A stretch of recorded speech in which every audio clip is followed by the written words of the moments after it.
Good morning. Are you ready to get started? I think we've kept you waiting long enough. Thank you. On behalf of the City of Cupertino, I would like to welcome you all to our program presentations and our graduation of the Leadership 95014 program. And this year we are graduating 17 community members that have taken part in the program since September. And they've worked hard. I think they've learned a lot about the community that we live in. And I think they're ready to take on leadership roles, whatever that leadership role might mean for them. I think that we've prepared them well. And I think today you'll see some amazing efforts and ideas that they've put together on their own in their group projects. I would like to acknowledge we have today some council members that are here. Mayor Barry Chang, thank you.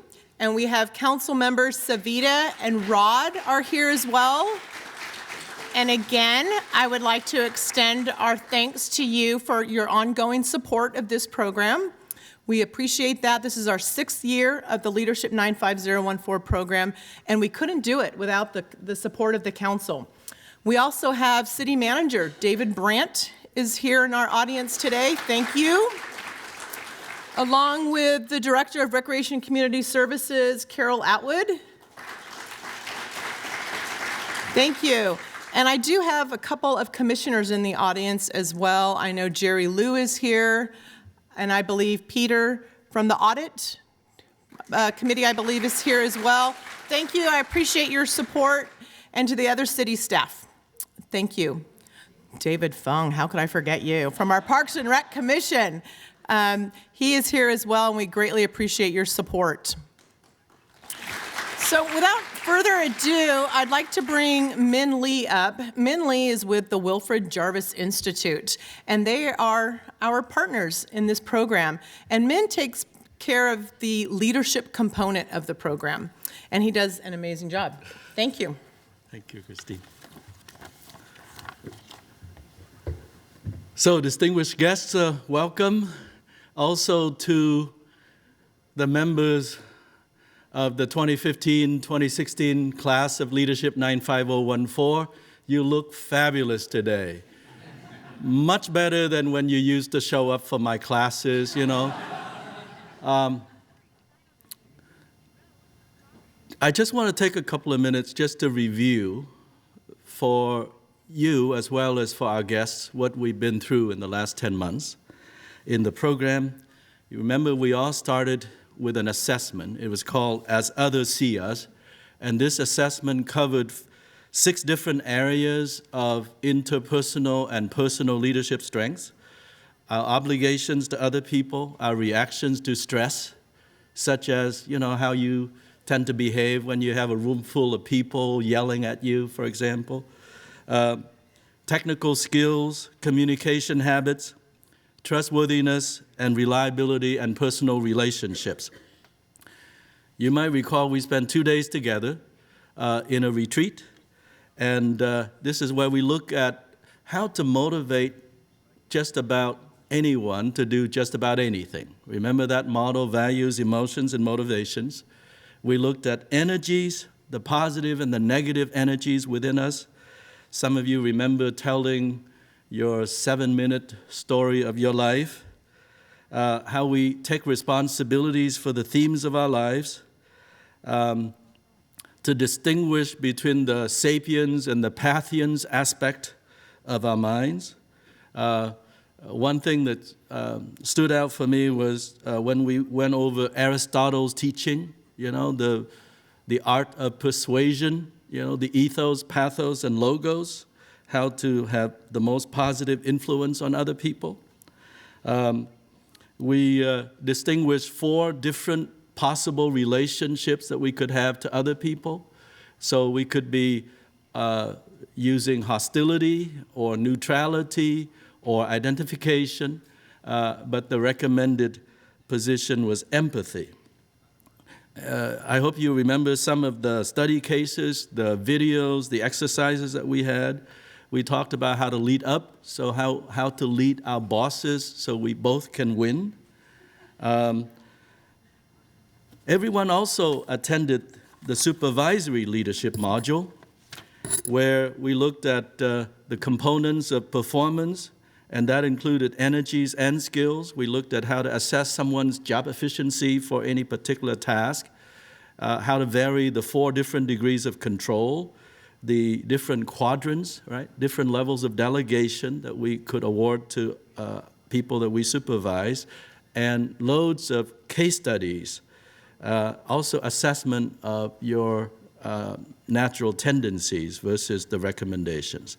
And then each month when we got together, in addition to learning about the community, about the school system, about the nonprofit organizations, about how city government works, about the future of Silicon Valley, and so forth, we also looked at, every month we always have at least an hour to deepen the practice.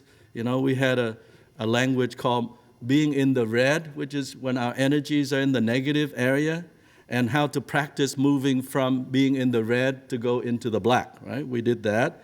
We learned about conflicts and conflict resolution. We practiced self-awareness and reflection. We shared experiences with one another. We actually dabble a little bit in some mindfulness practices, including mindful listening. We looked at the hero's journey. We were exposed to planning tools such as the Your Best Year Yet annual plan or your personal mission statement. And each of you created a statement of values and purpose for yourself.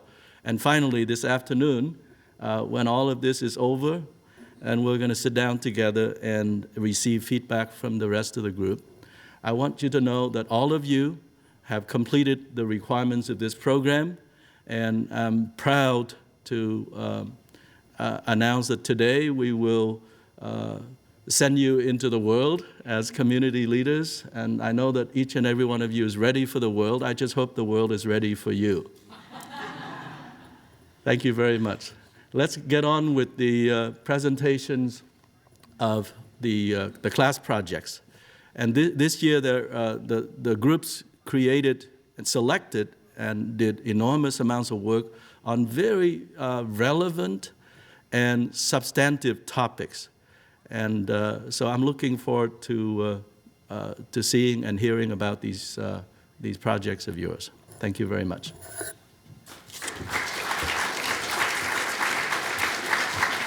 Okay, if group 1 can please come on up.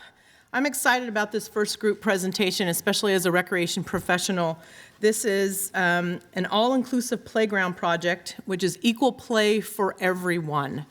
And just so everybody knows, the directions that the groups were given this year is to solve a problem or address an issue in the Cupertino community. That's all. That's the only direction we give. And so each group comes up with their own topic idea and the content of the information that is included in their project. So come on up. I also want to address, I missed a commissioner, Angela Chen, who is with our newest city commission. The Sustainability Commission is here. Thank you for joining us. We also have Helene Davis and Judy Wilson from Parks and Rec Commission. Thank you.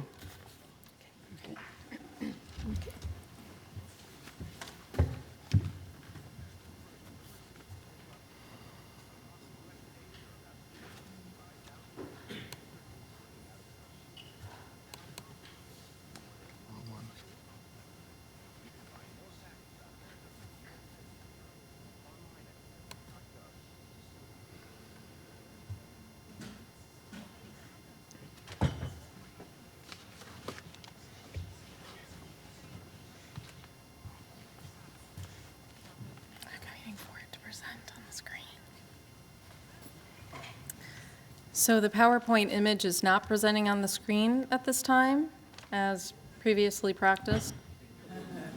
Is it up there? Excellent. I'm not seeing it, so thank you. Good morning. My name is Alicia Schober. During our presentation, you will learn that while Cupertino offers parklands, some are outdated or have underutilized features. There exists an underserved special needs community who cannot take full advantage of our parks. We will explore the all-inclusive playground model where there's equal play for everyone. We will introduce you to a local all-inclusive playground and present an exciting partnership opportunity with them. The city of Cupertino has 28 parks, as shown on this map, 16 of which have playgrounds.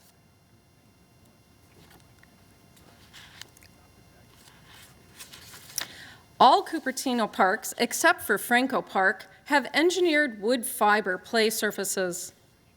This loose type of play surface makes it difficult to impossible for those who use wheelchairs or other assisted walking devices to navigate the playground.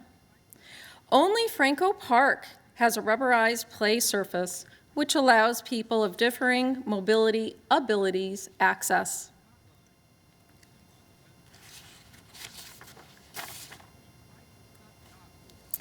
Based on the Stevens Creek Corridor Intercept Survey taken at the end of 2014, where people stated their preferred outdoor activities, which they could select more than one, the most frequently practiced activity was playing on playgrounds.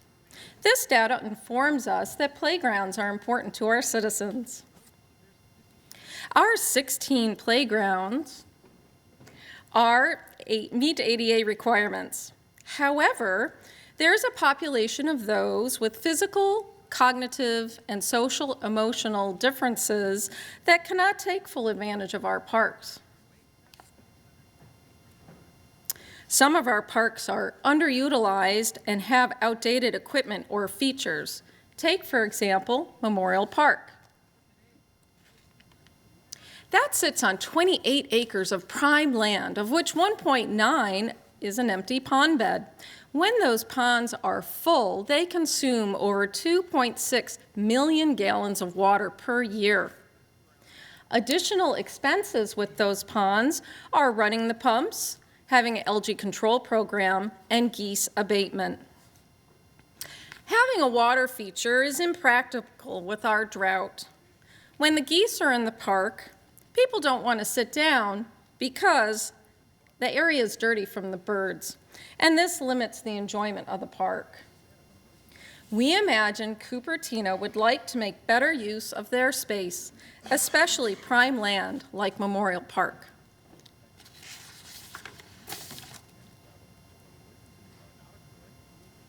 Cupertino has hired RHAA consultants to create a park master plan, which will take 2 years to complete.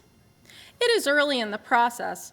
The first phase will be delivered in the spring of 2016 and will consist of an existing conditions report from each park, a regional report on demographics and trends so we can understand what our citizens would like in parks, and lastly, an opportunity for community input. The second phase will be delivered by the end of 2016, and RHAA will present ideas by park, and specifically for Memorial Park, 2 concept plans. Cupertino's Community Vision 2040 report states, under range of park amenities, special needs, that the city needs to extend recreational opportunities for special needs groups, seniors, disabled, visually challenged, etc., by making improvements to existing facilities and trails. With Cupertino investing in a park master plan and Community Vision 2040, the city is demonstrating a commitment to delivering 21st century parks and recreation services. However, is Cupertino keeping up with the recreational needs of its citizens? 1 in 7 children in the U.S. has a disability. Parents of children with disabilities want playgrounds that are wheelchair accessible and have sensory features for those children with sensory processing disorder, have areas for those with motor dysregulation, and also those areas for visually impaired. So children have sound and tactile features. However, current playgrounds only meet ADA compliance which is wheel accessible.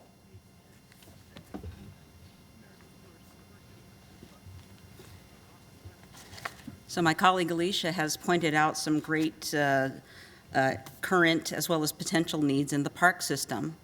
I'm going to take us a few steps back to talk about what's really important as far as human need goes. Every child, regardless of ability or disability, needs certain things for healthy development. The building blocks, and out of 10, I've picked out certain things that you will see at a park feature, for example, are encouraging interaction between different types of people. They also need exposure to conversation. They also need to make music. There's something rhythmic about the way that the brain develops on both sides of the brain. They also need,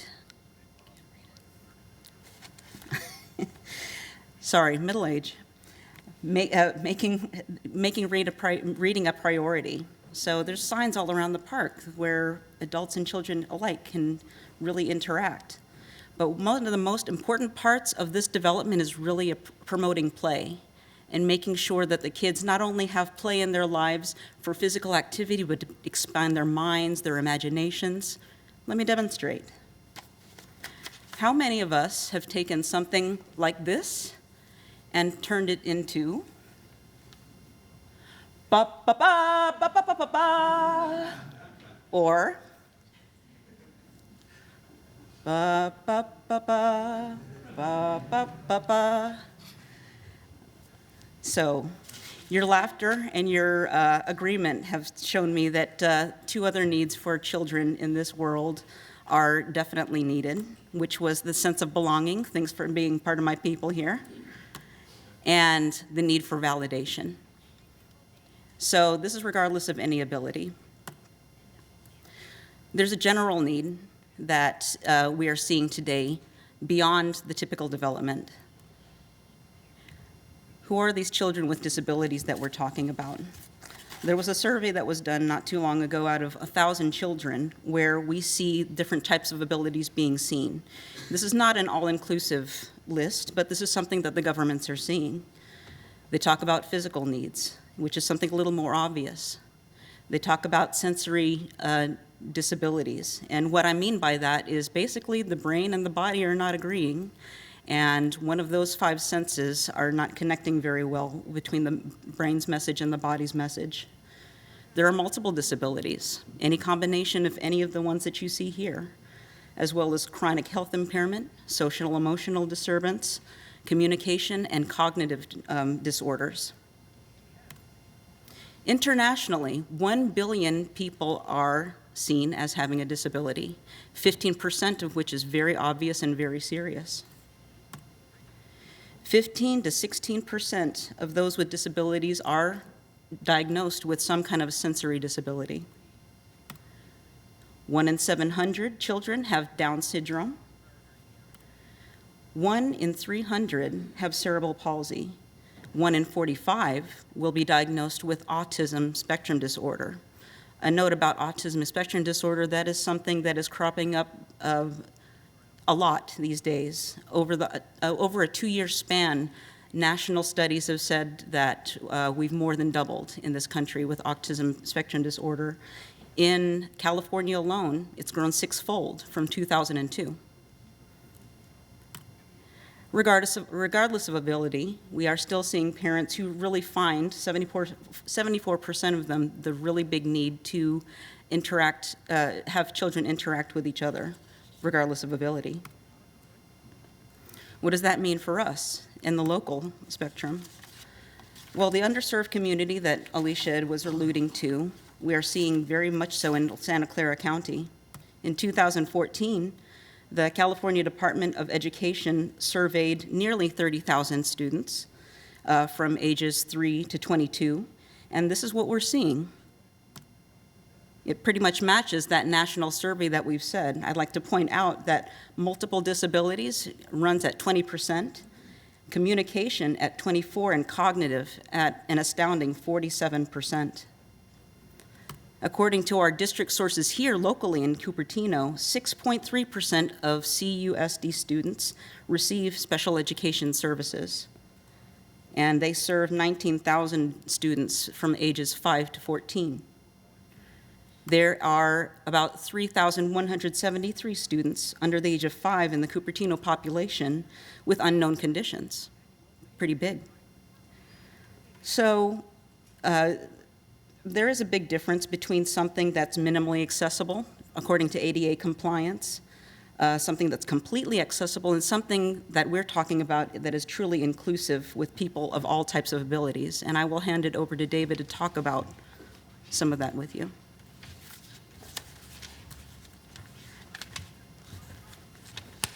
Well,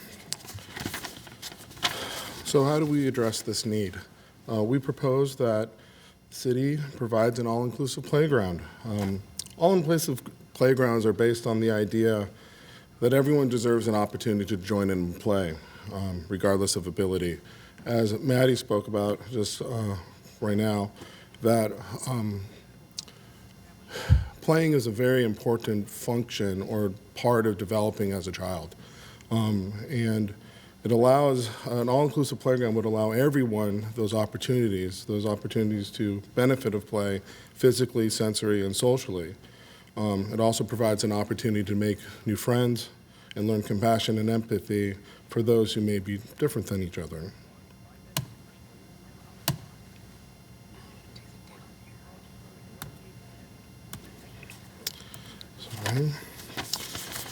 So all-inclusive playgrounds go beyond ADA requirements.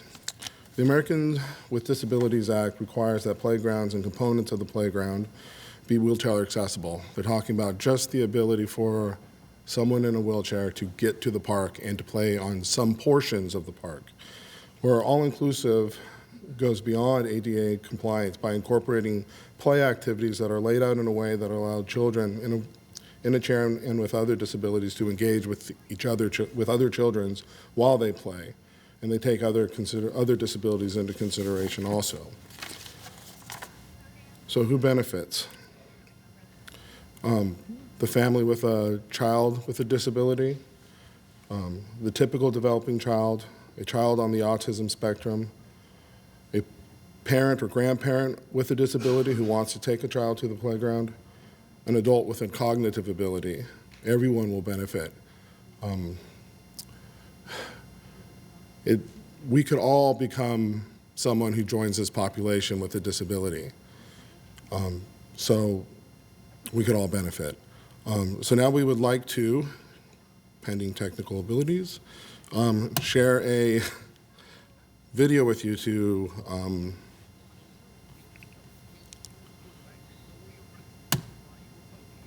just show more about inclusive play and some of the activities involved. The more diversity you have within a play structure that's accommodating to these unique needs, the more accessible it will be to all children. And play is universal. And I think we've lost touch in our society with the importance of play. And bringing back some of those universal elements is critical for all children.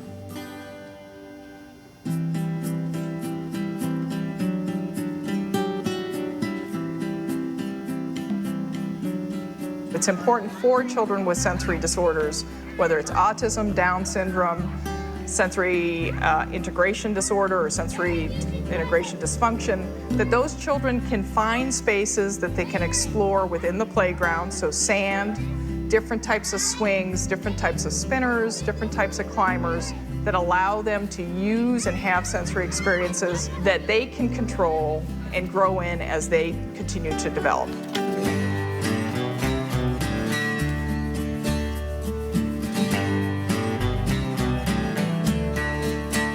I think some of the structures are going to be a magnet for the kids with autism because the sensory stimulation piece is going to be so exciting for them, but also it's going to draw other kids around those same activities where they're going to find common ground.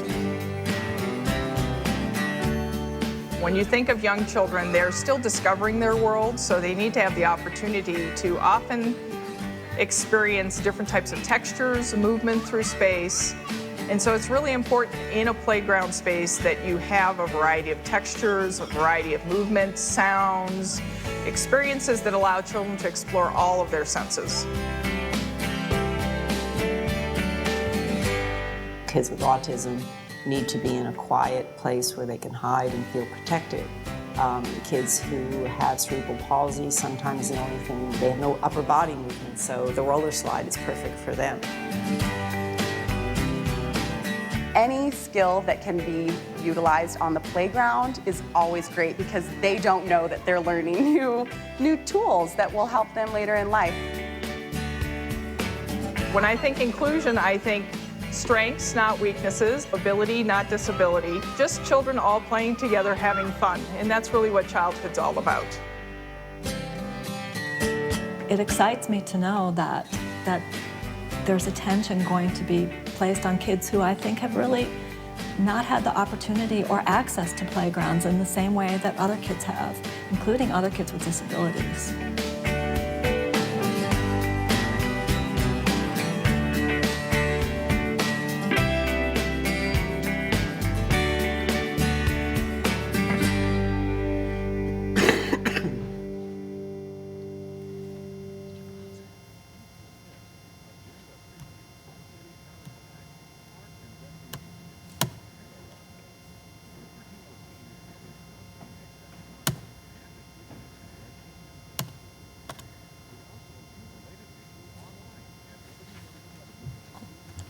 All right, so my name is Amit Karkhanis. I work for El Camino Hospital.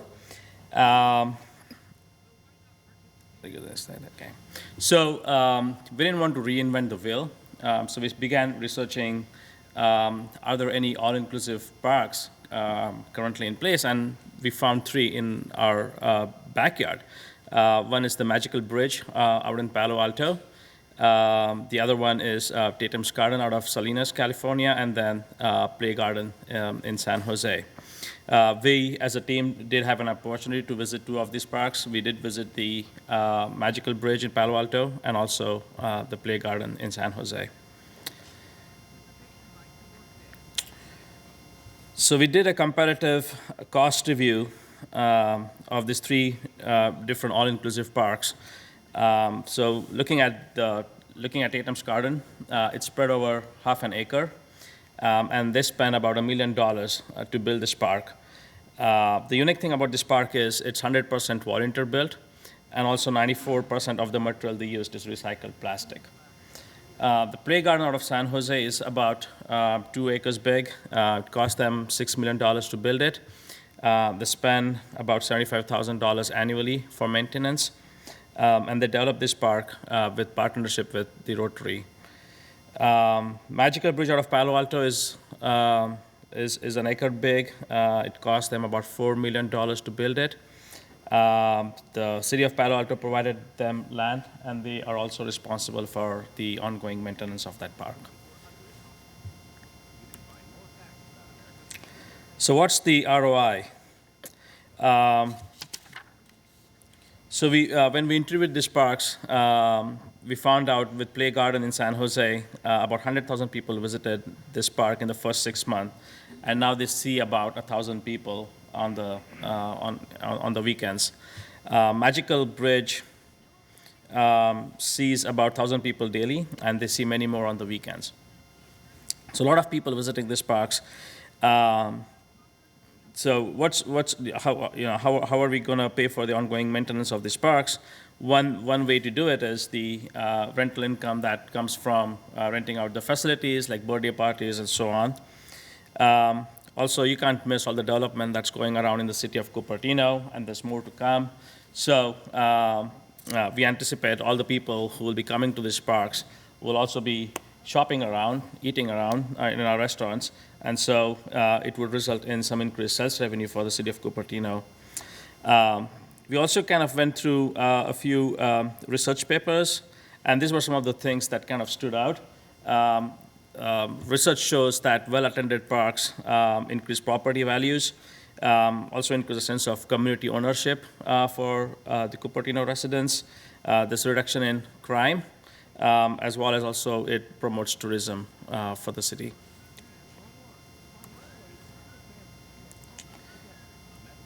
So funding is important, and we as a team brainstormed some ideas how we could kind of raise, how the city could kind of raise some money to build a park like this.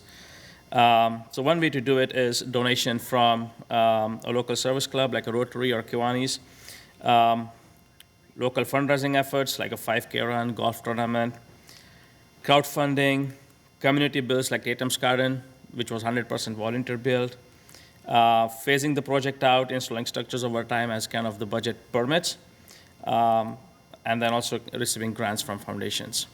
Okay.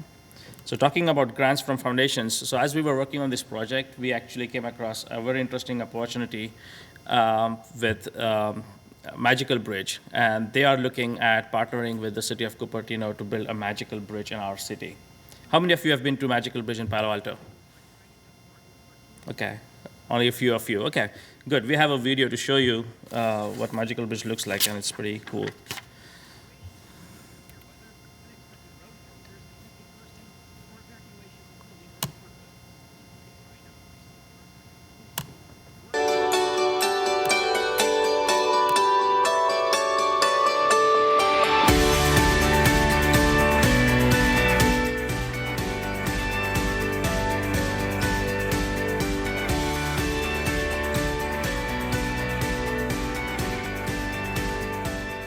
Came about because there was no place for me to take my, at that time, 6-year-old daughter, Ava, to a playground that was safe and she could play safely. So I did approach the city, and they were good enough to give me this beautiful space and encourage me to build the kind of place that I envisioned for children like Ava and so many that it seemed to me had no place to play in our area. I've been involved with this playground for a little over 5 years. I hope the community will take away that they can build inclusive playgrounds and inclusive places everywhere within Palo Alto and beyond. How do you say woo in sign language?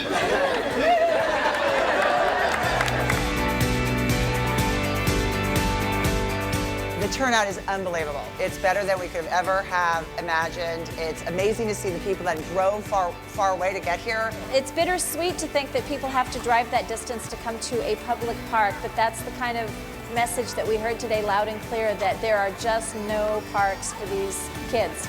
It's like packed. We've been here for about 2 hours now or something like this. It's been awesome. My favorite piece of playground equipment would have to be our harp here, which is based on sensory, and it has 24 chords that you, just like if you were playing a real harp, but you don't see it. And it's all triggered by sensory and body movements. My favorite piece of playground equipment is a tough answer because I was here playing yesterday on all of it. And it might be, I think it's probably the slide area because there's so many aspects to it that, you know, and I went down with kids on my back and on my lap, and we fell off and in the ground and we're rolling in the, you know, grass. So it was very fun. I think my favorite piece of the playground equipment is actually the ground. All the grounds are soft so that if anybody falls, they're not going to get hurt.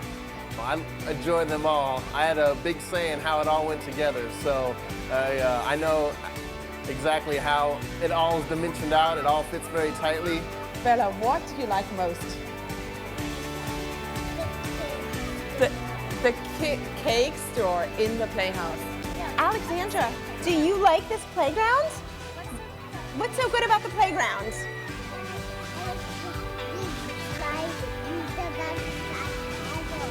Oh, wow.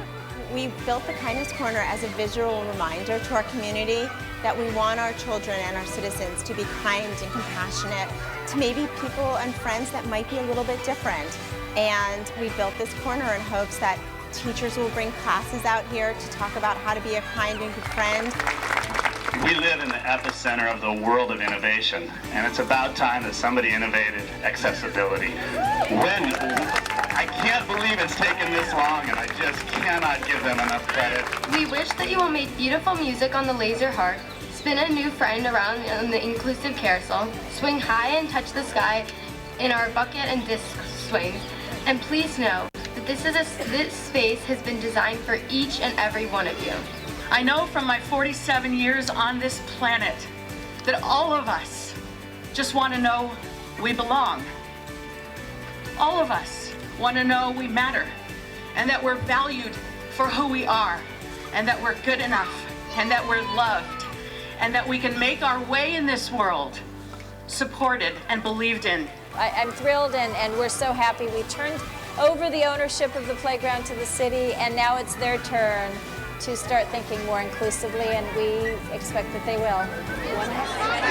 Let's go play!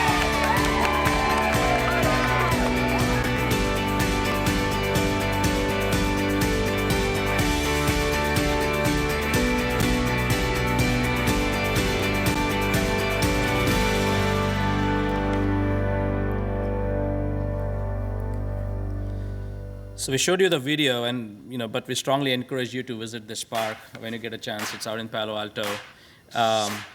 We as a team, we strongly feel it's really time for Cupertino to build a 21st century playground that would include people with all abilities or disabilities to participate.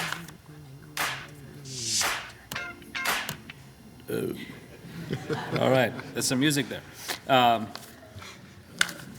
Yeah, so we strongly believe there's a great opportunity at our doorstep with Magical Bridge, and we are very, very hopeful. So that's it from us. Thank you so much for your time. I think we have a few minutes to take any questions, comments.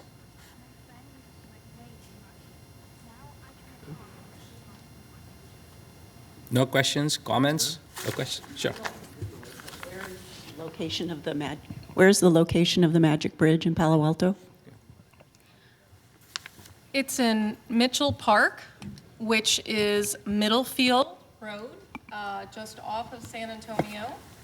And it's an acre there that wasn't being really utilized by the city. And so that's its location. That's another question?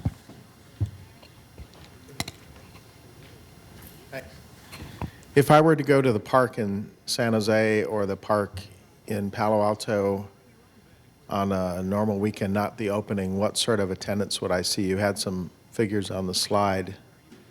So, have you done some research to see what the utilization is on an ongoing basis? So Magical Bridge, they see about 1,000 people on the weekends. Still? Still. And how long have they been going? 1 year. 1 year. 1 year. Wow, okay. I'll also note that at Play Garden, they actively track attendance every day. They have someone who actually counts who comes in, and our contact there, the executive director, can give us numbers so you can see how it's tracked. They happen to also be open for 1 year. I'm just wondering if you compared these statistics to any from our current play structures and parks in the city of Cupertino.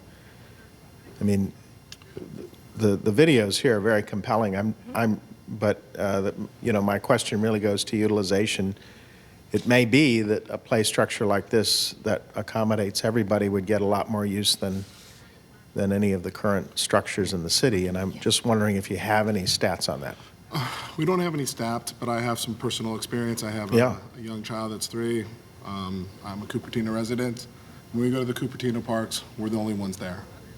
But when we go to the other ones, we can't find parking. And these are really cool parks. When we met with the Magical Bridge Foundation, they kind of touted it as like it's a new model of play. This is, that we should be looking towards, the 21st century of parks. And as from my personal experience, it's a success. Yeah, well, I for one would be interested in seeing our Parks and Rec Commission, and also council members go on tours. I think it would be instructive for us to go do a field trip, and I appreciate all your work very much. Thank you. So I will offer that Olenka, who is the founder of Magical Bridge Foundation, has a standing invitation to all those people that you just mentioned to arrange a VIP tour of the park facility. And she'd be happy to arrange that directly with you.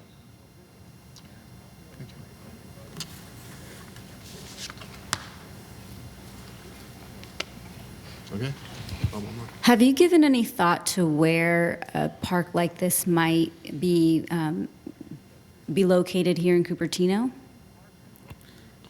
So we've always kind of looked at Memorial Park, since with all the unused pond space there, I think there's a great opportunity to kind of utilize that space more. So that's what we have been kind of talking as a team, Memorial Park. But if there's any other park in Cupertino where this would fit well, I think we're open to that. I think there was another question here.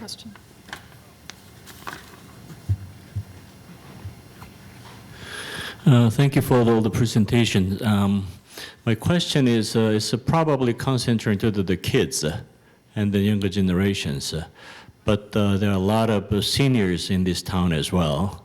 And then we can not just limit on the playground itself, but there's the trails and some other walk paths that seniors is passing by, all the time. And if we can set up some kind of, not like a gym, but kind of a normal weatherproof type of things so that the people can utilize it in the middle of those trails and walk by. They can have some kind of stretch, facilities. And there are other countries, they provide those type of thing in public parks in a longer way of trails and running around those hillside type of things. Some dedicated zones that they provide it that way. So a lot of people can enjoy and stretch for the senior levels and then even, adults as well. So I think instead of just spending money on these the kids alone, we probably stretch over to the seniors and then adults as well for the regular, gym type of, not expensive gym, but the trail type of a thing, but stretching and exercise, repeat muscle building and deep breath, type of exercise type of things. So you can probably study a lot of things around there. I saw these type of things in other countries a lot. Mm-hmm. Yeah. Thank you for the comment. What we did notice in the two of the parks that we did visit, there was accessibility to walkways, as well as the equipment was not built for just youth. It was also built for, I believe, adults, and it did have some exercise equipment within the parks. So, but yes, they're definitely aware of the differing ages. Mm-hmm. Yes, and specifically with Magical Bridge, they do have a section that is for adults, grown people as well. It's not the main focus, but they do have that. And coincidentally, our HAA consultants worked on Magical Bridge, and they're also working with our city. And so they're very familiar with those plans and perhaps maybe how they could be expanded for adults and seniors. Okay. I think we're out of time, but we'll be around. So if you have any more questions or any comments, feel free to talk to us during one of the breaks. Thank you.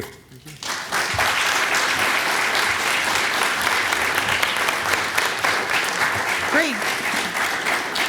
I should mention to everyone in the group that this city is currently reviewing and doing a park master plan. And if you haven't had an opportunity to go on the city website, I encourage you to do so. There's a short survey that is asking for feedback from our community. So if everybody in the room could take part in that, it would be greatly appreciated, especially if you liked what you saw here today. This would be your opportunity to share that feedback. Group 2, we're going to take a short break, but Group 2, who will be presenting on senior co-housing, should go ahead and come on up. The rest of you, just a reminder, there is still plenty of treats and drinks over here. Please go ahead and help yourself.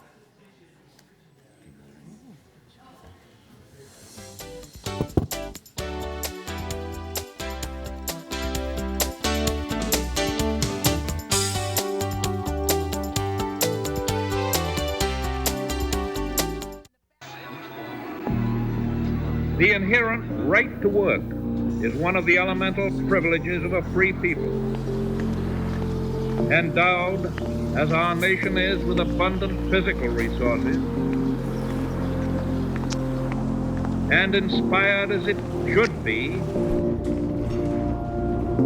with the high purpose to make those resources and opportunities available for the enjoyment of all.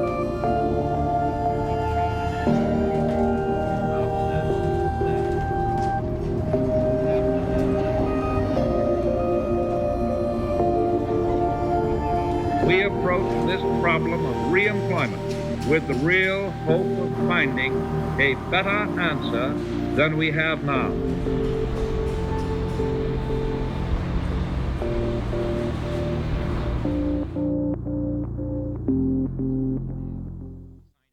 Morning, Gary.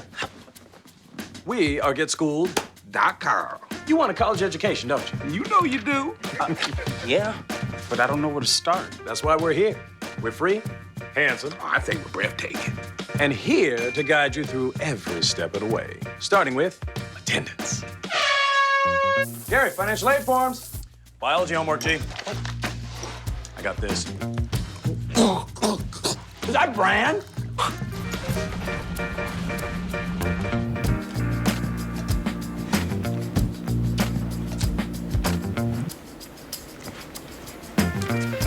Colleges love extracurricular activities. Chess really isn't my thing. I got this. Doesn't matter. Go ahead.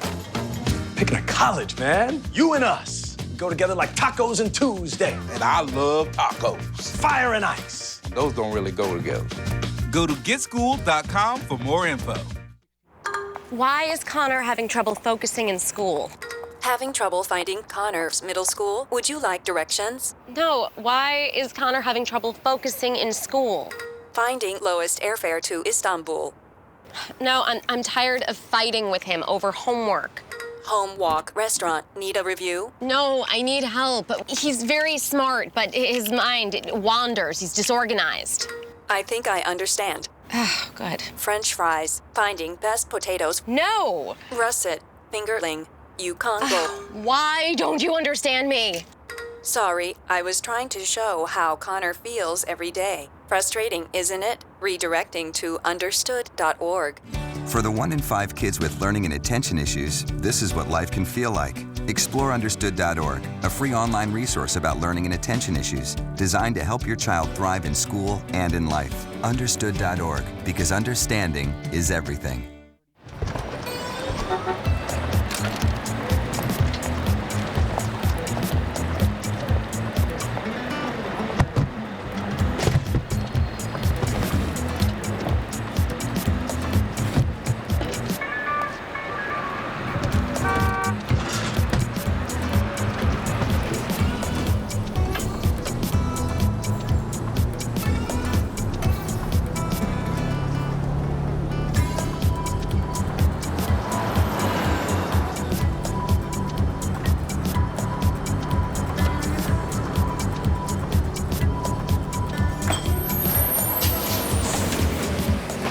It's a short ride from your neighborhood to your naturehood. Find fun activities to do, like boating and biking, or camping and hiking, plus much more. To find a neighborhood park or green space near you, visit discovertheforest.org.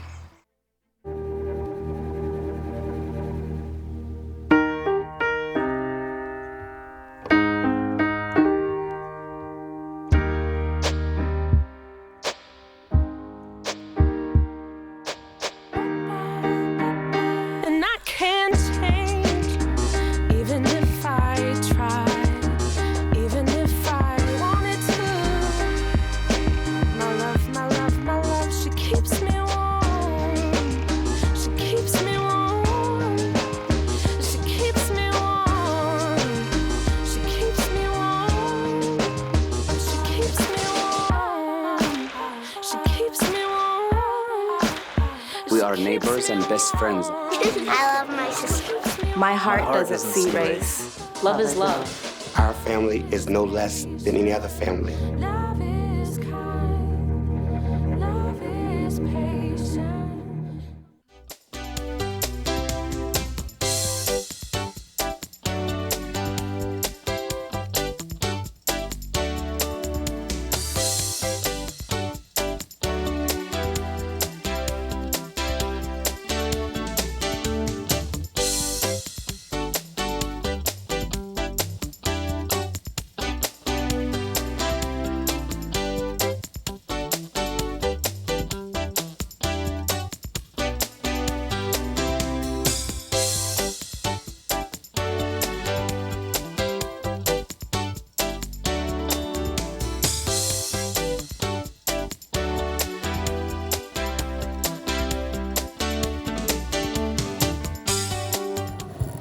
Our audience to the right. Yeah, that's good.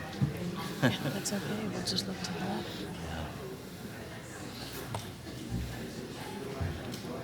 Camera one, you're live.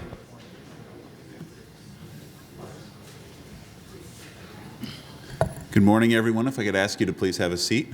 We'll have our presentation on senior co-housing.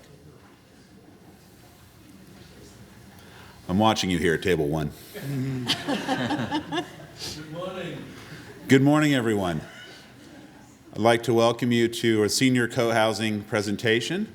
My name is Curtis, and I'm going to introduce the topic and talk a little bit about why there's a need for senior co-housing and senior housing in general. During the presentation, I would like you to remember some of these 5 key components that we focused on as sort of the goals and sort of belief system that goes behind senior co-housing. We looked at fostering independence, offering dependence with support, shared resources and services, a sense of community, and valuing skills and assets. And you will see these themes repeated throughout the presentation in various forms and in different emphasis. Who are our Cupertino seniors? Well, in general, they're about 65 years of age. They were born in the mid-40s to early 60s. Generally, they're 94% makeup of Caucasian or Asian, and have a decent median income of around $100,000. We're fortunate that most of our seniors drive. They are highly computer literate and educated. Their life stories vary greatly, of course, with any diverse culture, but generally speaking, they come from the baby boomer generation, and they have seen a lot of changes. And I think one thing that stood out for me in the research is they have seen the introduction and demise of the cordless telephone and the compact disc, which when the compact disc came out, I thought, wow, this is great. It's already gone. They've seen a lot of world events. They've seen the assassination of Martin Luther King Jr., the fall of Saigon and the end of the Vietnam War.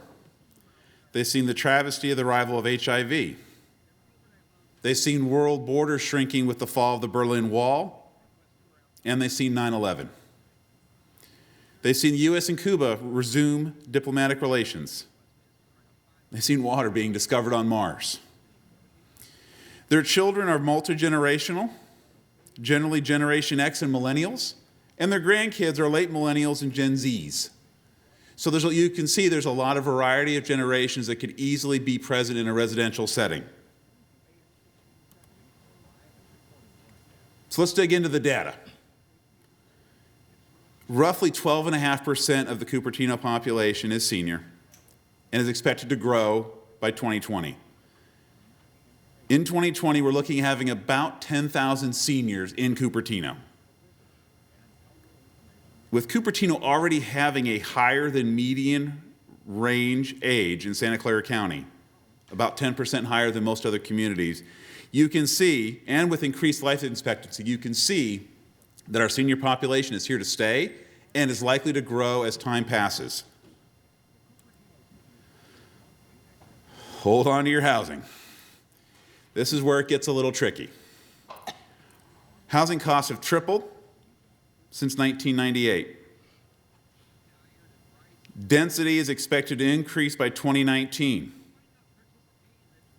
And we're going to need another approximately 900 to 1,000 housing units just to accommodate general population growth.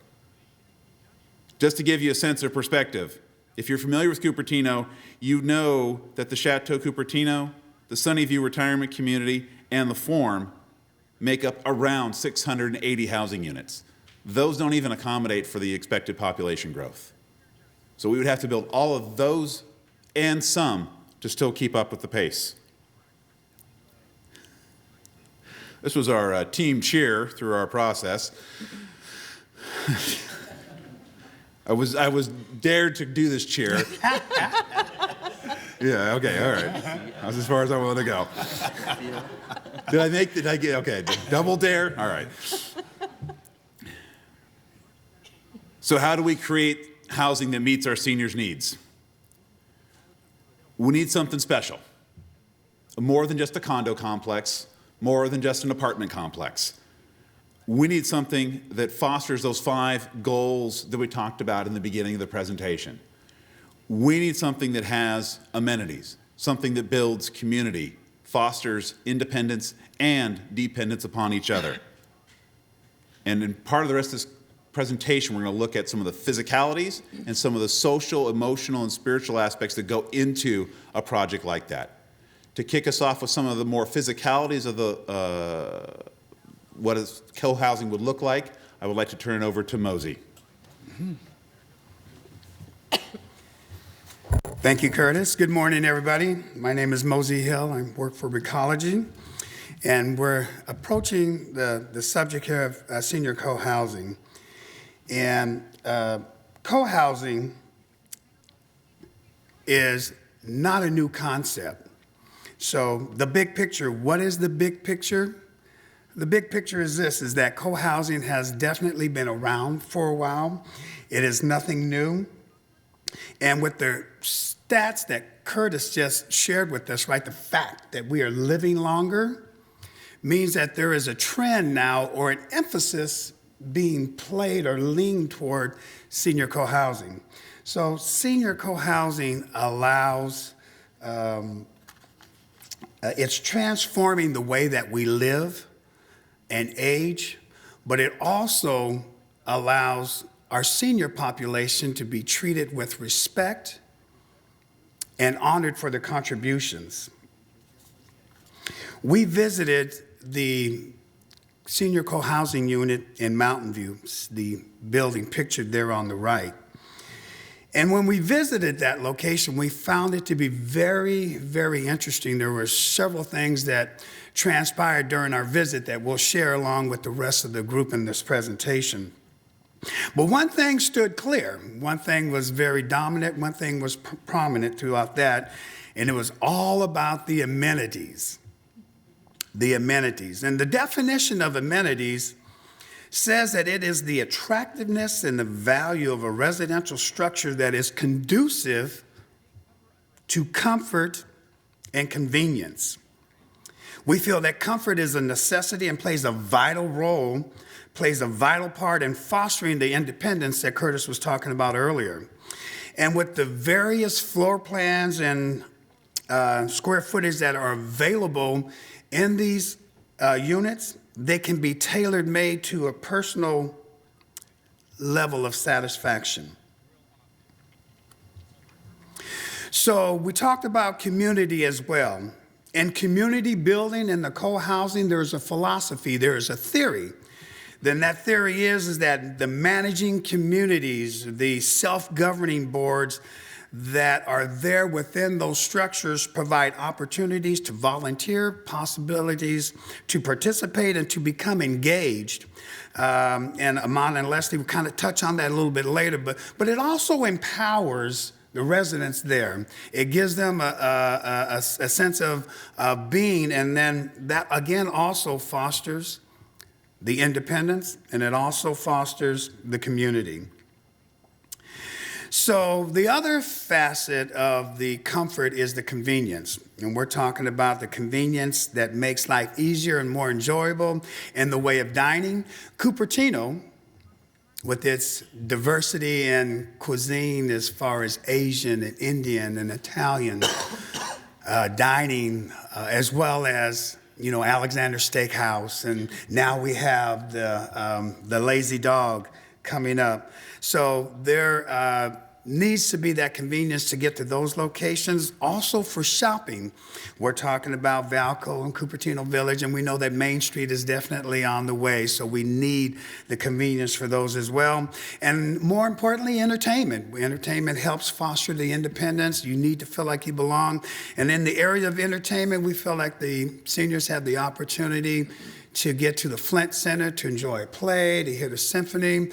They can get to the Deep Cliff Golf Course, the Blackberry Golf Course, to get in around the golf, or simply just take a stroll in the park. Last but not least, and one of the more important components in the convenience in the co-housing, senior co-housing aspect, is the ability of transportation. Now, we feel that if it was possible to get an in-house transportation method, then that would be ideal. In-house being able to make the scheduled runs to Whole Foods and Targets, the scheduled runs for doctor's appointments. But if that is not the case, there still is the accessibility for public and private transportation. And to go into more detail on that, May is going to take us further in this presentation. May?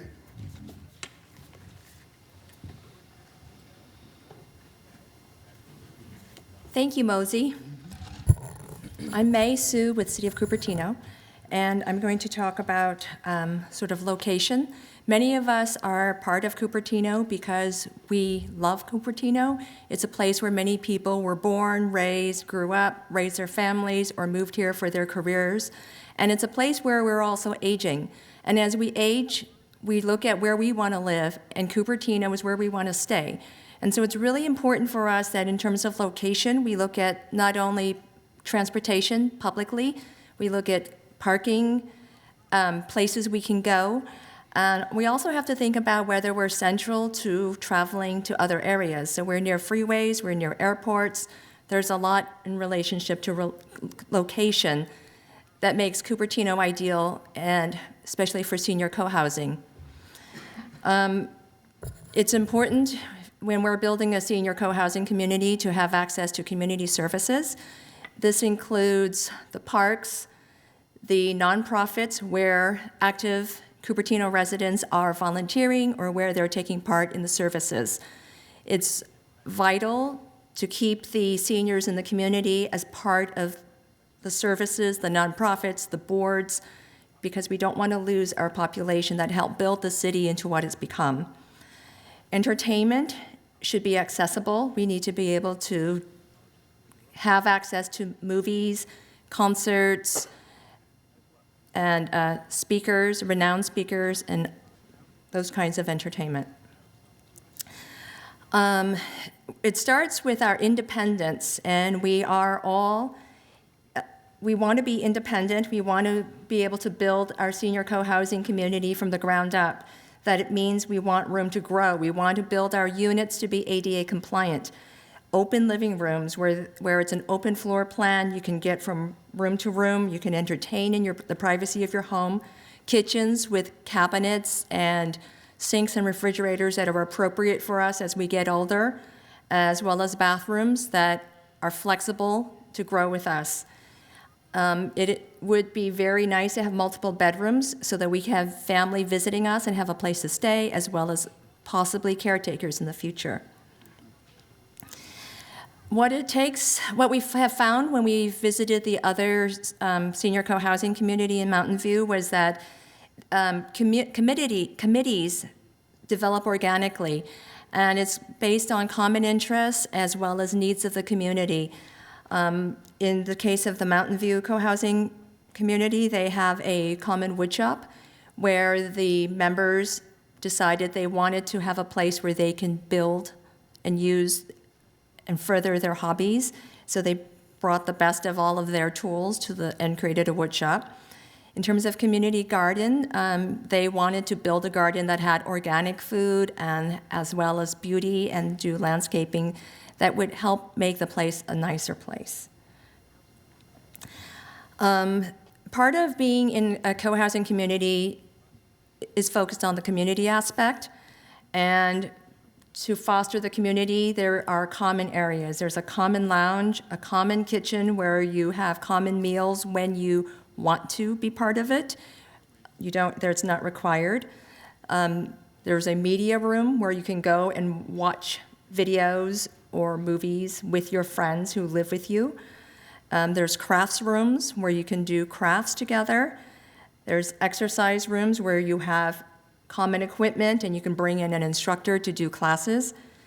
Again, the wood shop and the community garden. It's important to be located in an area where you have access to active living, where you can create field trips, you can organize a group based on common interests and go rock climbing or bicycling or hiking. And you also are close to all the nonprofits and schools and other areas where you can volunteer in the community. And we have to remember also that wellness is a big component of being a senior. There's the physical location of where you are, there's the social aspect, and then there's the personal and spiritual. And Amon will be discussing that.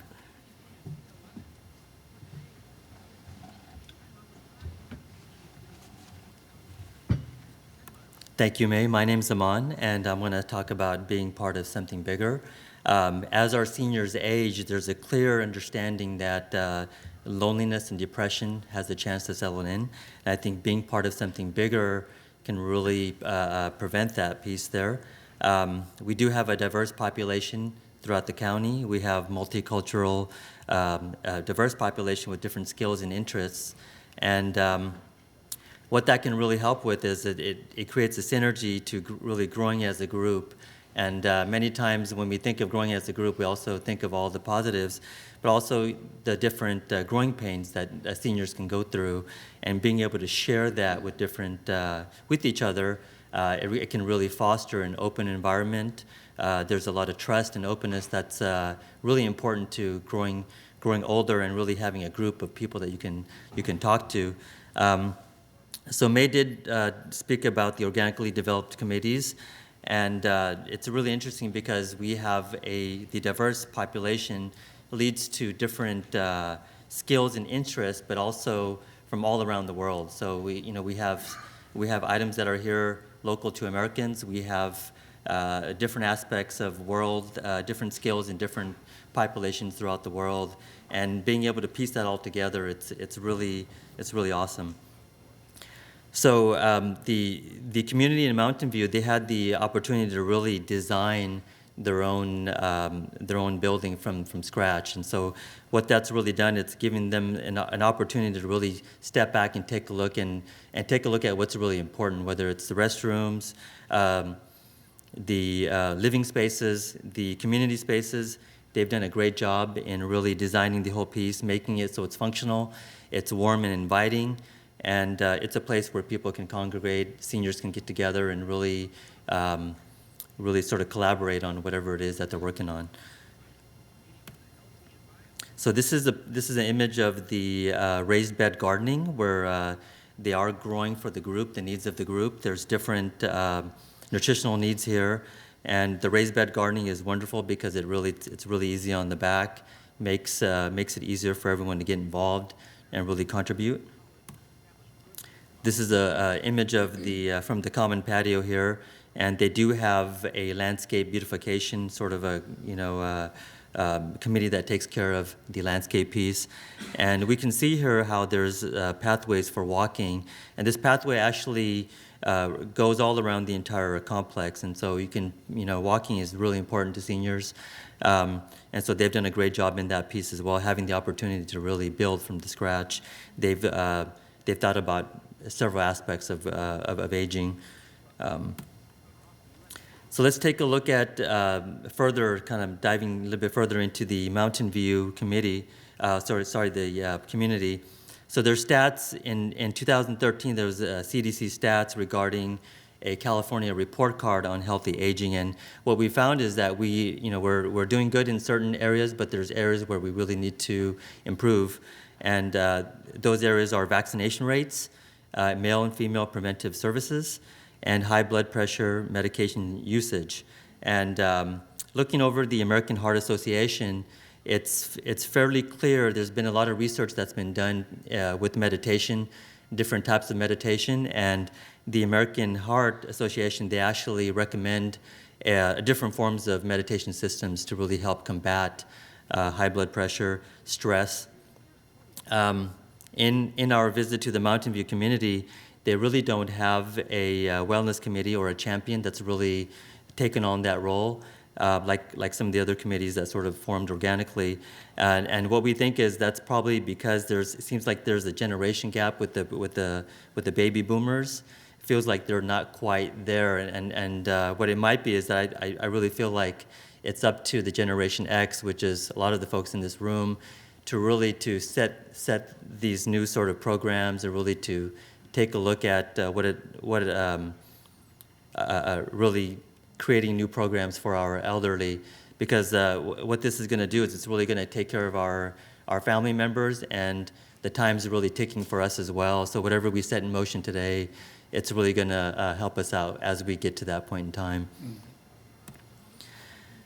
So let's talk about what a potential wellness program could look like. Definitely it must be catered for seniors, and it must address the body, mind, and spirit. Exercise and nutrition, it's no secret that this is a really important piece of wellness.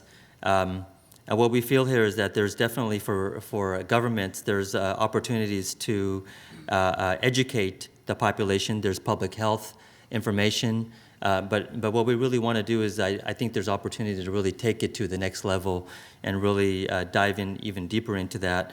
And again, there's plenty of facts, and there's a lot of fiction out there too as well. There's the potential for abuse, potential for problems related to alternative medicine. There's a lot of trends that are out there. Some are really beneficial. Some can be problematic. Walking for seniors is definitely very important, much more beneficial than running when you get to a certain age. Walking as much as you can, and we think the planning department could really have some say-so in the future developments.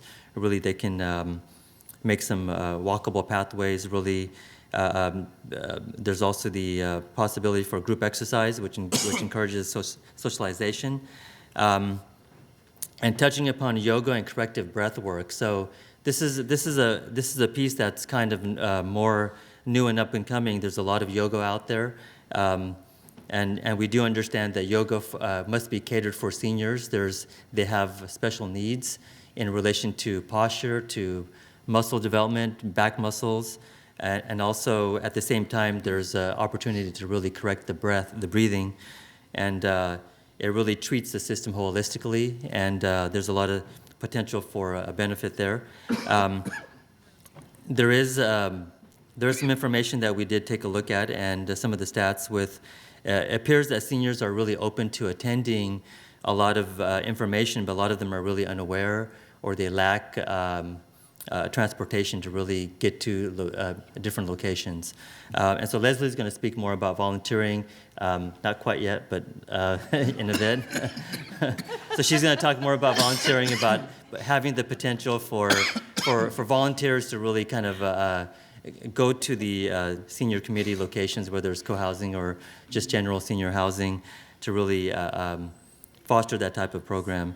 There was a study by Stanford done on handheld computers, and it's a very, very interesting study because when they surveyed the seniors before the study, a lot of the seniors had felt like they really needed a reminder for their exercise programs, and they really felt like they would need a human person to call them and to remind them. And what Stanford did is they did a study. They had different participants.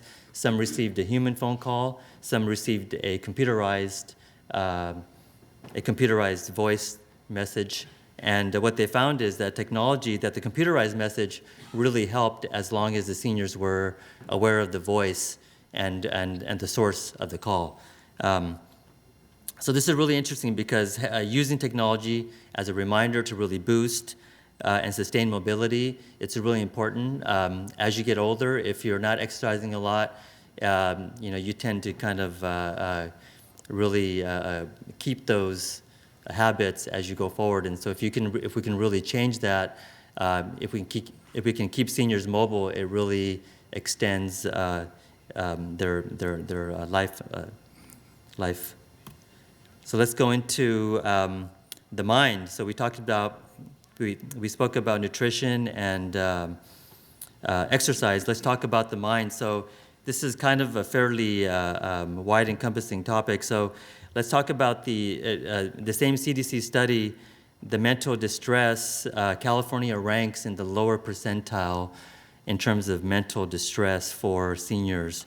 And so really looking at the emotional and psychological aspects here, the survey needs for seniors, for the senior population, and where we feel that governments can really step in and help is really job assistance.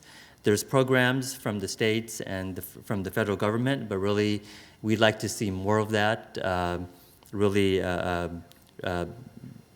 have the population here, we're fairly affluent, and I think we can really make progress.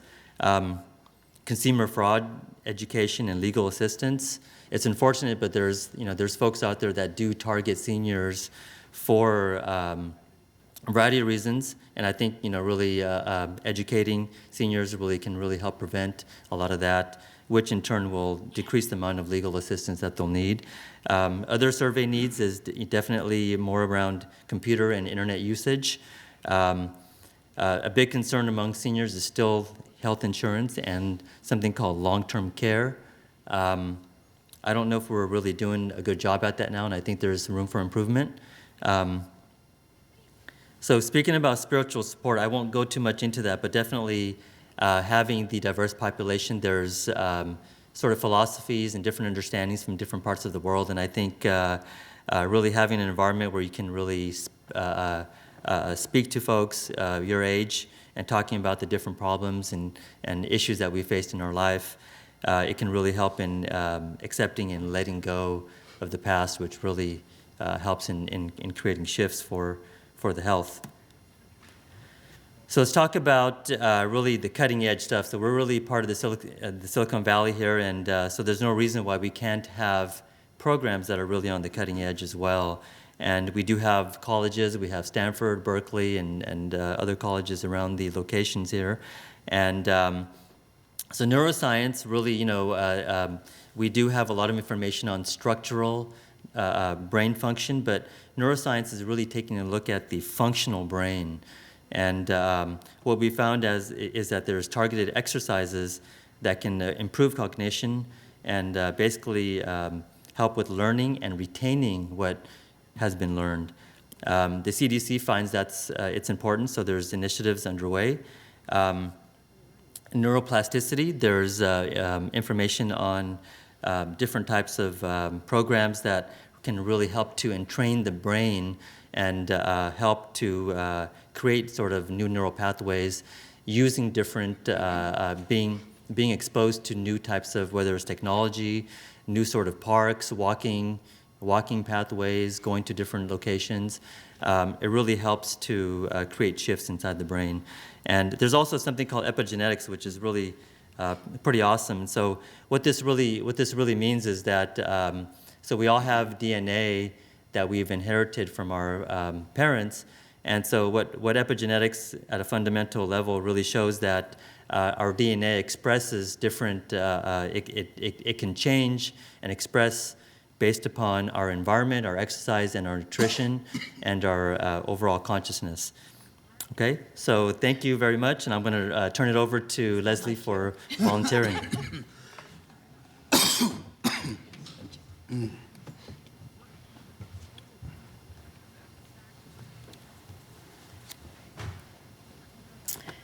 So as Aman shared, there's a strong correlation between healthy mind, body, and spirit and long-term wellness. One additional way to remain healthy in a co-housing community is actually to either receive volunteers into your community or to provide volunteer service outside of your community.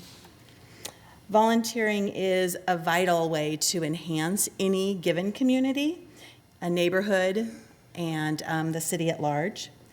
And becoming engaged in co-housing or senior co-housing communities, that volunteerism is one of the things, the driving factors, which led individuals to want to live in these co-housing structures. 1/3 of Americans volunteer in many different ways. All generations we see are volunteering around their cities and the state. Religious organizations are one of those areas in which most of our volunteers, 34%, are volunteering. So when we look at locations for co-housing, you would look for a location in which those opportunities were easily accessible. Co-housing communities are perfect places to encourage both volunteerism within the community and outside of the community. As Aman was sharing, with all of the changes in regards to nutrition and health and wellness, it may not be an area of expertise for our seniors, but having volunteers from the larger community coming into those co-housing facilities to support, and in addition to that, having our seniors going out into the community, providing their wealth of expertise. It's a win-win for everyone. It's a win-win for the senior, and it's a win-win for the community that is receiving their support. We know that volunteering comes in many different shapes and sizes, and so there are so many opportunities regardless of regardless of what you have to offer. So here we go with our statistics. In 2011, volunteering by seniors hit a 10-year high. 1 in 3 U.S. volunteers were 55 or older. 20 million seniors volunteering contributed nearly 3 billion hours of service in the communities, and they're 31.2% of our volunteer force.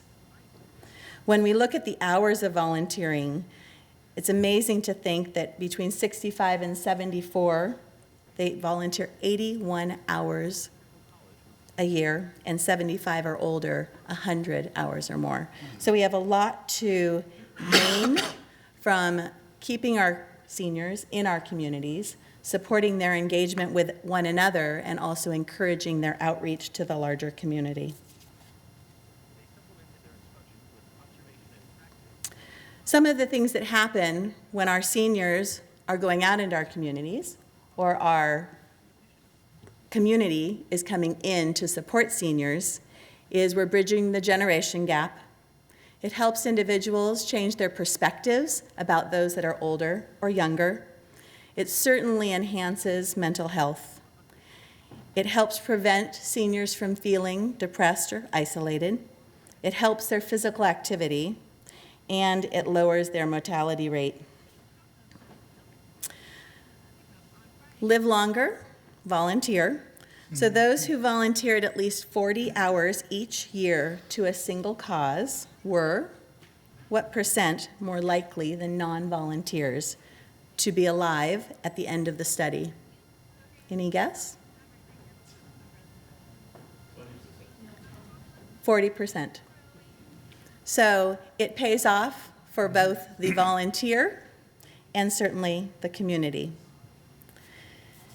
So in closing, we hope that as Cupertino looks at the growth that is happening in the city, that they consider the vital resource our citizens, our senior citizens, play in this community, look at the wonderful amenities that are available by local transportation, by individual transportation, and consider looking at placing co-housing senior communities within the community of Cupertino to benefit that generation and the generations to come.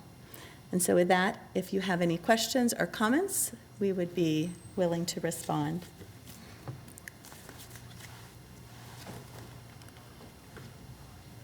Come on, man. Nothing from Ben. He was so excited. I knew it. I knew it. He couldn't resist. He was so excited.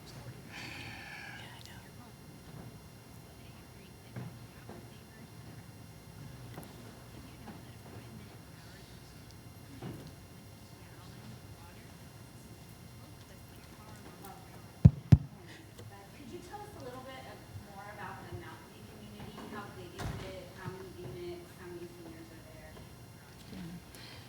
there? The Mountain View co-housing community is actually not targeted specifically for seniors, although a great majority of the residents are seniors. They have 18 residents. It was basically a group of people who knew each other and knew other people who were interested in living together in a community that they would build from the ground up. They acquired acreage that was fairly neglected over in Mountain View, and they moved a historic building over to the side, and they just built it up. It's about 3 stories high, I would say. Yes. And the units are independently owned, and they have a common underground parking area, and it's very well run. Part of the concept for them coming together was to leave their home that now became by themselves. They were alone in the home and they wanted to be around other people, and the homes became too big. The design for the Mountain View housing ranged from as small as 1,700 square feet to 22-ish. So it was a variety of unit sizes there, and they were all very nice. Have you sort of scoped out where in the Cupertino environment such a community might actually be possible? We are looking to the city to decide that. We know that it would be essential to have developers develop the housing because it will take up a lot of space, but we would hope that the city would consider the amenities that would be necessary to make it enjoyable. I think one thing that was important is that when we did this research, we found that it seemed like the co-housing units were formed generally in one of two ways, either through sort of a co-op organic process like the Mountain View one, or that it was a required element of a condition of development. So for example, if Cupertino were facing a large development of significant magnitude, that the city could easily require some sort of senior housing, co-housing element within that project, just as a thought. An allocation.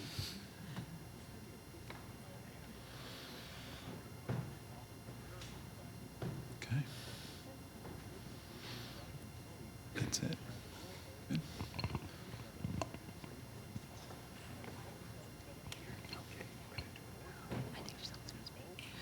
I wanted to add one thing. In order to qualify as senior housing, we would need 35 units or up, so this would be quite a substantial undertaking. Oh, nice job. Which we hope the city will support. Anything? Great. Thank you. Thank you, guys. Thank you. Excellent information. And if any of you question some of the statistics, just drop by our senior center. That facility is run by volunteers, all of that are over the age of 50, and it's a very vital, joyful place, full of energy. Group 3, I need you up on stage so we can try to adhere to our schedule. Group 3's topic is Cupertino, traffic challenges and transportation opportunities. So I think we all want to hear what they have to say and suggestions to address this important issue.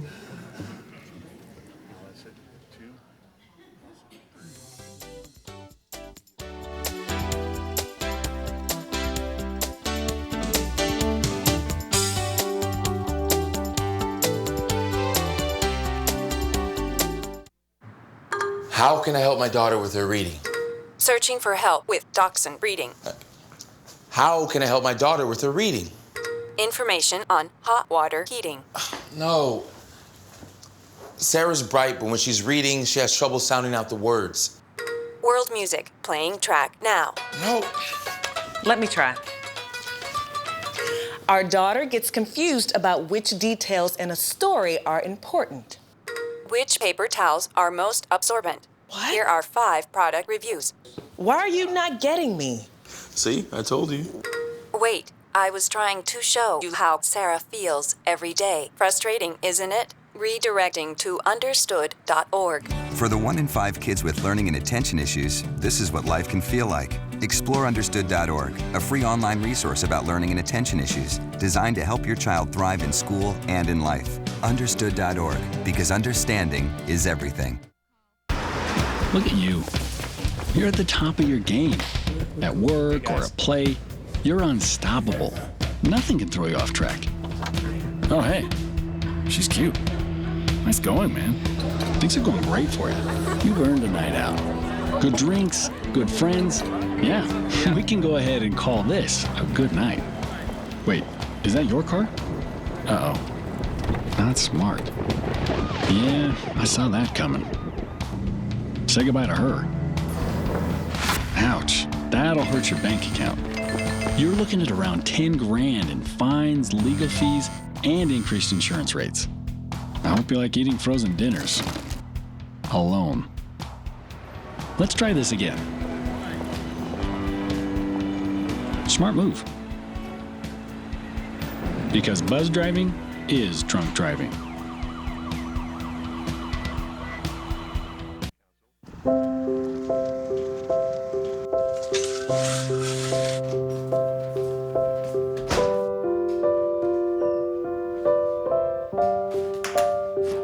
I like to eat apples and bananas. I want to eat apples and bananas. I need to eat apples and bananas. Why can't I eat apples and bananas?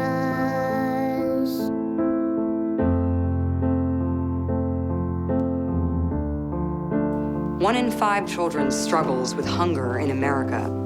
Support the Feeding America nationwide network of food banks to help provide meals to those in need. Join us at feedingamerica.org. I guess sometimes things just happen. Devastating things.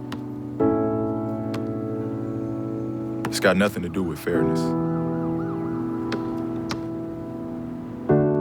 Bam. Your whole world changes in an instant. And you never see it coming. That's what happened to me the day my mother had a stroke. I'm Paul George, and I want you to learn the signs of a stroke fast. F-A-S-T. F, face drooping. A, arm weakness. S, speech difficulty. T, time to call 911. Because the sooner they get to the hospital, the sooner they'll get treatment. And that can make a remarkable difference in their recovery. Protect the ones you love. Spot a stroke. F-A-S-T. Fast. Hey, this job looks perfect. It says you need people skills? Check. Driver's license? Check. And a high school diploma. You've got one of those, right?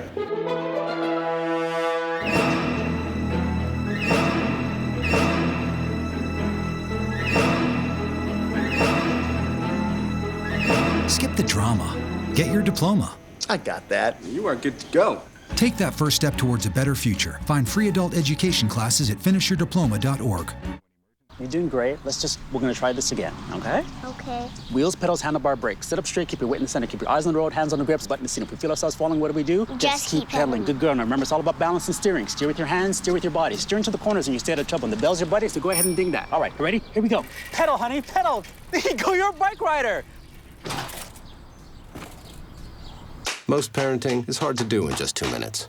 But 2 minutes twice a day making sure they brush is easier, and it could help save them from a lifetime of tooth pain.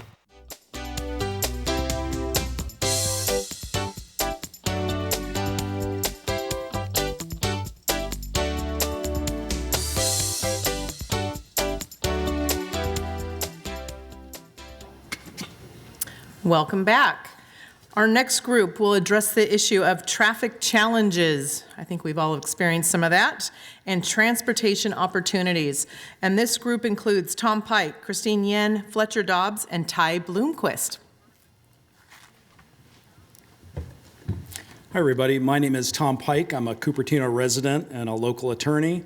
My teammates, as mentioned, are Fletcher, Ty, and Christine. And I would also like to thank up front our mentor, Min Lee, Mayor Barry Chang, and Council member and former Mayor Rod Sinks, who talked to us and, so to speak, put us on the right track.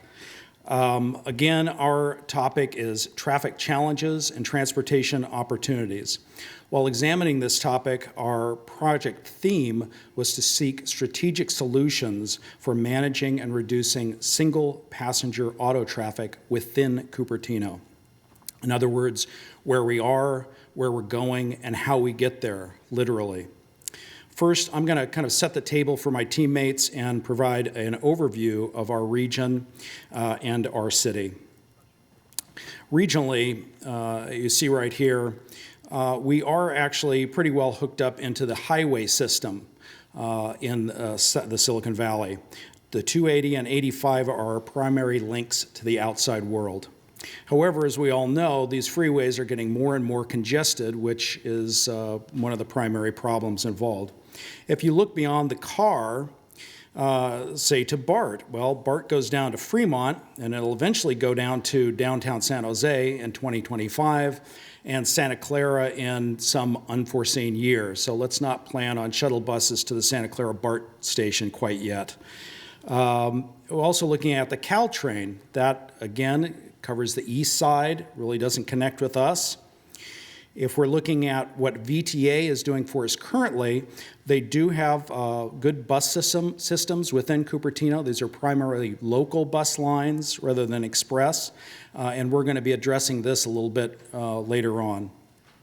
Also, VTA provides light rail in our region, but again, you can see Cupertino is kind of out of the link there, so to speak. There is some proposals about the Highway 85 corridor. There's currently a $176 million proposal by VTA to convert the existing carpool lanes to express lanes, allowing solo drivers to pay a toll to use the lane during peak commute hours. However, there's quite a lot of concern about that, including among our city council members, because that's just basically building the opportunity for more traffic that will eventually be filled by more cars. An alternative proposal is to build either a light rail line, such as pictured, or a bus rapid transit line, which is similar but using buses, that might connect the South San Jose all the way to the 101 with a station at Stevens Creek, as circled here. So let's keep that in mind when we talk about transit hubs later on. In any case, you get the picture. Generally, we're a bit isolated in the regional transportation grid, and we need to work to find many of our own solutions to traffic within Cupertino. I now want to talk about, zoom in to Cupertino as a city a little bit. Here's the layout of our town as we know it. Our primary arteries are the 280, 85 freeways, Stevens Creek, De Anza, and Wolf as the primary roads. The 2014 General Plan Amendment study notes that, quote, Cupertino has more jobs than employed residents, leading to a net inflow of workers to the city. And most Cupertino residents work in Cupertino or neighboring cities. And that's not even counting senior residents and those who do not work but are active in the city. The bottom line is we have a lot of traffic during rush hour and a lot of people in town during the day also. One thing I just want to note on the side is employer-provided transit. We see around town a lot, for example, Apple provides shuttles and bicycles and so on. This is one option that the city needs to work with but is not primarily responsible for. We'll mention that again a little bit later. Another thing to keep in mind when planning ahead is all the development projects that we have going on at the moment. In East Cupertino, we of course have the Apple II spaceship, the Hamptons Apartments, Main Street, and the proposal for the Hills at Valco. So keeping in mind what the future might be in East Cupertino. And just taking a flyby of those projects, we've got the mixed-use project that is in rolling opening this year at Main Street, the Apple II campus that has 2.8 million square feet of office and related space, the Hamptons Apartments, which will go from 343 units to 942 units under the current proposal, and then the Hills at Valco, which has a lot of numbers. It's a mixed-use project with quite a lot of things going on there, and that's subject to a current proposal that will be on the ballot. And if everything goes in according to those proposals, that's what our east side of Cupertino will look like. Now, let's not forget the west side of Cupertino. You can see circled on the left is the Tri-School area that has a lot of traffic. There's also De Anza College, and then the Oaks Shopping Center, which also has a proposal that will be on the ballot. So we have a lot of development going on in addition to what we already have in Cupertino. if you think that traffic is bad now, the volume will likely increase, and our question is what can be done?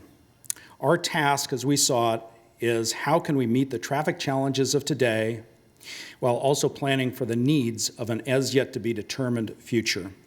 We have some suggestions, including ride-sharing solutions, including bike sharing, expanded and innovative bus services, local shuttle buses, transportation hubs, and a big idea for the future, and a few other suggestions for tying it all together.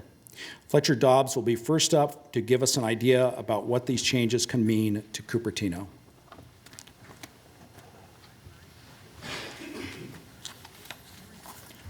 Good morning. My name is Fletcher Dobbs, and I'm a senior management analyst from the Santa Clara County Sheriff's Office. I'll briefly cover some of the alternatives the group talked about and looked into as alternatives to owner-driven, single-occupant automobiles. Many would agree that Cupertino, along with most other Bay Area cities, would be more pleasant if there were, in general, fewer automobiles on the road at any particular time, and in particular, fewer single-occupant autos making short trips. Since most of us run our daily lives and schedules around the availability of a personal automobile available for personal use on demand, and since the population of drivers is growing steadily, it's easy to see that something in this picture needs to change. I'll start by sharing a similar situation from earlier in our country's history where something really did change. The type of changes we'll all be talking about are well illustrated in a Tony Seba presentation entitled Clean Disruption of Public and Private Transportation. I'm going to show you a photograph of the Easter parade in New York City in 1900, and I challenge you to find the car in this picture. And you can see it's pointed out there. And in contrast, I'm going to now show you a picture of the same parade taken in 1913, and I'm going to challenge you to find the horse.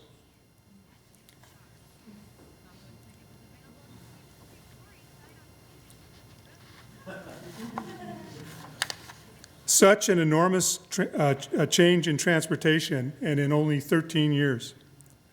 This is an example of disruptive innovation and change where an existing, sometimes ubiquitous industry or product is disrupted by something new very quickly.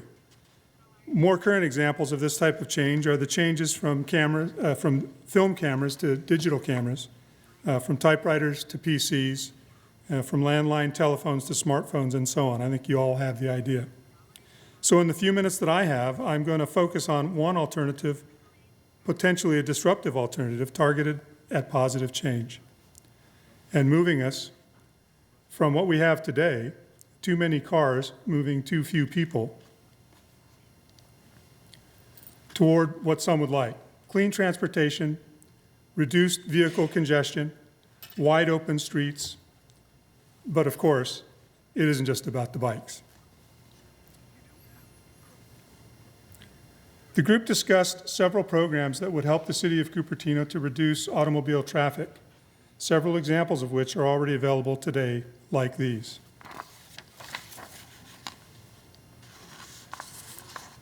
And bike lanes and green lanes, which the city has already done a terrific job with.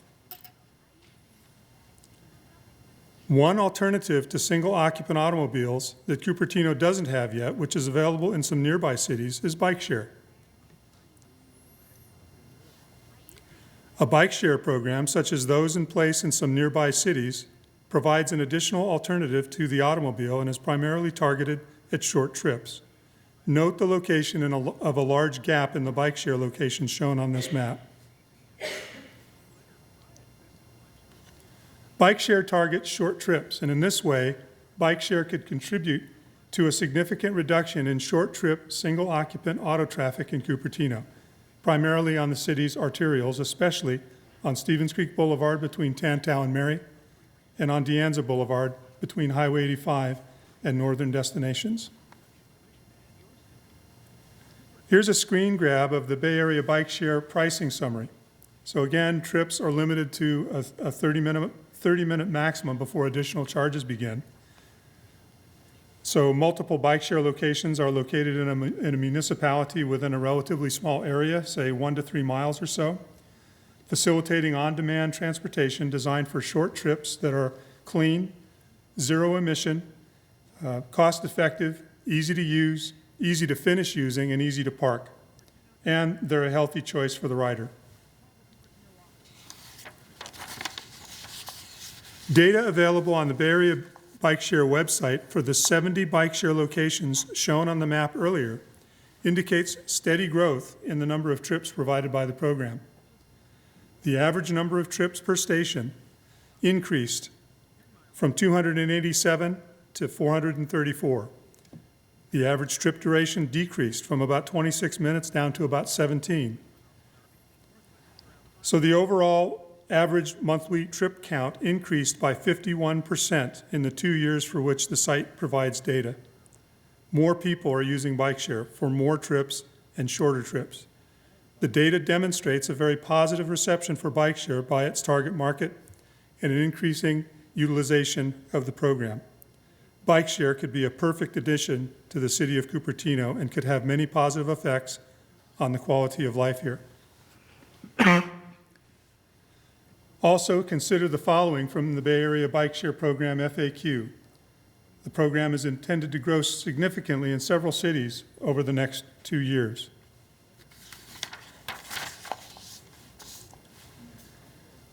Unfortunately, the program will sunset in 3 nearby cities due to lack of use. However, a quick, high-level analysis may suggest that Cupertino is right for a bike share program. Note the population and population density statistics for cities where the program is growing compared with cities where it is being ended. And note that Cupertino's mean time to travel to work, the MTTTW stat on this chart, falls perfectly in the middle of this list of program cities sorted by this metric. Could this be a coincidence? Certainly more research and analysis is required. Bay Area Bike Share's criteria for choosing suitable locations for expansion are numerous and include access to solar power, ADA requirements, and anticipated demand for the system. Station locations are determined with neighborhood needs and character in mind. We believe the addition of bicycles on demand, or bike share, could be a success in Cupertino. In order to be a viable possibility, a robust public outreach process is required, along with careful engineering analysis, specifically of some of that data I just shared with you. Our strong recommendation is that the city of Cupertino explore this transformational transportation alternative more closely. We believe bike share could be successful here. Finally, we are not suggesting that bicycles, and in particular bike share, are the single answer to Cupertino's traffic challenges. Absolutely, a bike share program in Cupertino would require community and city buy-in and support. We recognize that the weather, daylight hours, and the density of businesses along a bike share thoroughfare and other available alternatives for transportation are just a few of the considerations that would affect use of bike share and corporate bicycle programs and use of private bicycles in general. And we believe that Cupertino can participate in and benefit from the increasing use of bicycles and can take a leadership role in the transformation of transportation alternatives available to its citizens, workers, and visitors. Thank you, and at this time I'm going to introduce Ty Bloomquist, who's going to talk about some future stuff.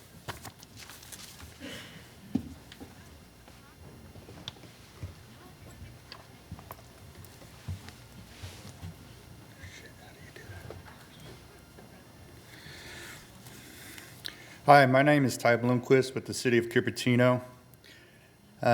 This part I'll be talking about the VTA. VTA is a great program with a lot of pros, like the group before us brought up about helping seniors get around, and things that we need to work on to make it better. It reduces traffic congestion and results in far less pollution and greenhouse gases than cars driven by individual drivers. It also uses less fuel, thus reducing our dependence on fossil fuel today. But it has other benefits such as a worry-free commuting, not having to fight traffic, and being able to read a newspaper, check your emails, whatever you like to do to relax. And it is a safer mode of transportation since accidents in buses result in fewer serious injuries than cars.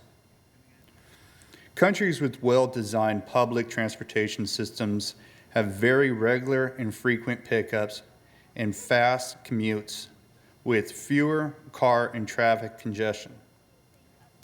That is lacking here, much of the U.S., because of gasoline tax is among the lowest of the nation with well-developed public transportation. What I mean is, gasoline tax is typically 20 cents per gallon versus other countries, which is around $2 per gallon. Thus, we have relatively little money going to the public transportation. It has been brought up about having free VTA here in Cupertino.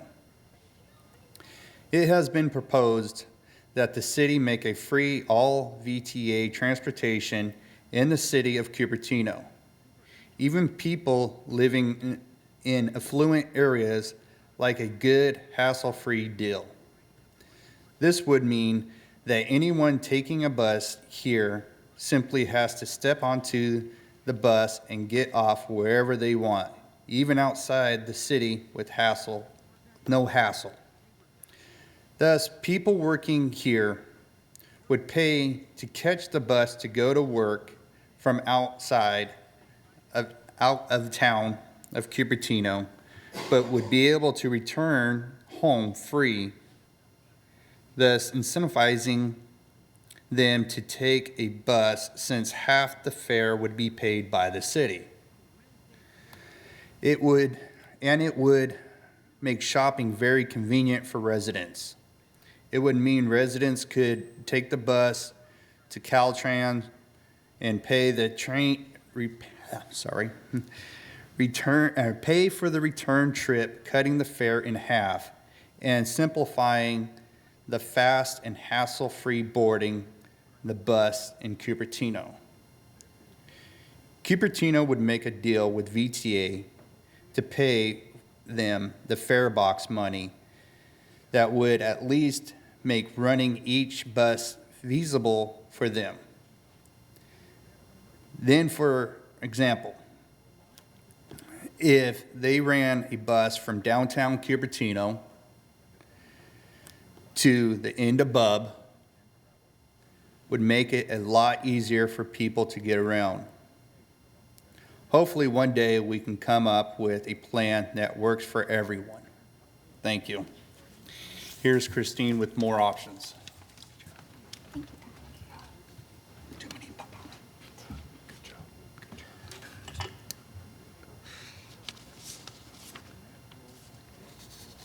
Hello, everyone. My name is Christine. I'm with West Valley Community Services as a housing program manager. I'm here to present to you today on the subject about private and public shuttle buses. And the very first options here, as we are facing the traffic challenges in City of Cupertino as the city have grown over the years so quickly, which means more job opportunity here to attract more people coming to work and to live in City of Cupertino. As a result of that, we will be facing a lot of traffic during peak hours and also during the day. The following options that I will be presenting today that may require and will require local governments to get involved, local businesses and local corporations to work together so that way their employer can benefit as well as the community in a whole. The very first one I will be presenting, which is MVGO Shuttle. This program is currently available in our neighbor city, which is City of Mountain View. This program currently operated and services provided by a nonprofit named Mountain View Transportation Management Association. This program is funded by all major company as listed up on my slides, which including big companies such as Google and LinkedIn. This services does provide free fare service to their employers. The service available are on a weekday basis during the peak hours. Their very bus left the stations and start picking up riders is at 6:30 in the morning and return to the station about 10:30, and then they will start again from 3 p.m. to 9 p.m. That's when the last ride. And they run on every 15 minutes. The total buses that they have is, they have 6 buses, and each bus is accommodate up to 20 riders. They cover about 3 routes, and they cover about 27 stops. Their bus is, every of their bus equipped with wheelchairs, lift, and bicycle racks. And let me fast forward a little bit so you can see what the bus look like. And this is the map. So you will see the blue route, the orange route, and also the green route. That's all the route that they cover.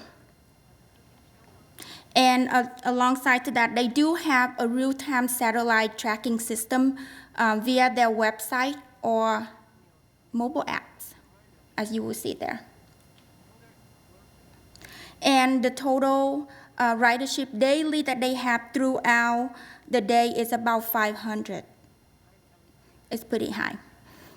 And I will be moving on to the next option for the shuttle, which is more community-based. This shuttle is called Mountain View Community Shuttles. They have started in the early of 2014 with the partnership of the City of Mountain View and solely funded by Google. This is also a fare-free service, and they do operate 7 days a week, from 10 a.m. to 6 p.m. every day. They do have 4 buses that run 100% electric, and their bus a little bit smaller than Envigo, which accommodate up to 16 passengers, and they do cover 2 routes during the day. This is how their website look like if you want to do more research. They do not have a real-time satellite program that give you the apps and all that stuff right now. They do have, however, have a pilot version currently available. And this is how their bus look like.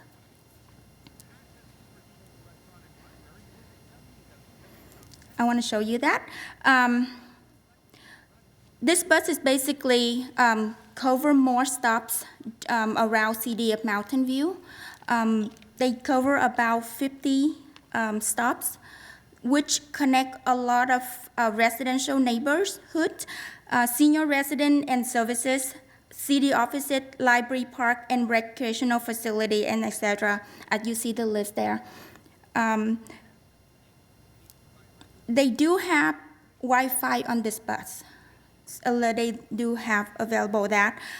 They do have wheelchair accommodations and bike racks as well. They generally services about 474 riders daily.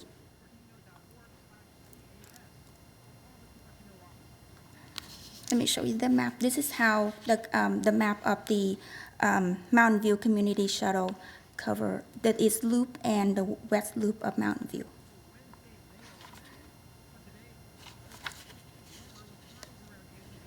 So, is that the hub, right? Yeah. Okay.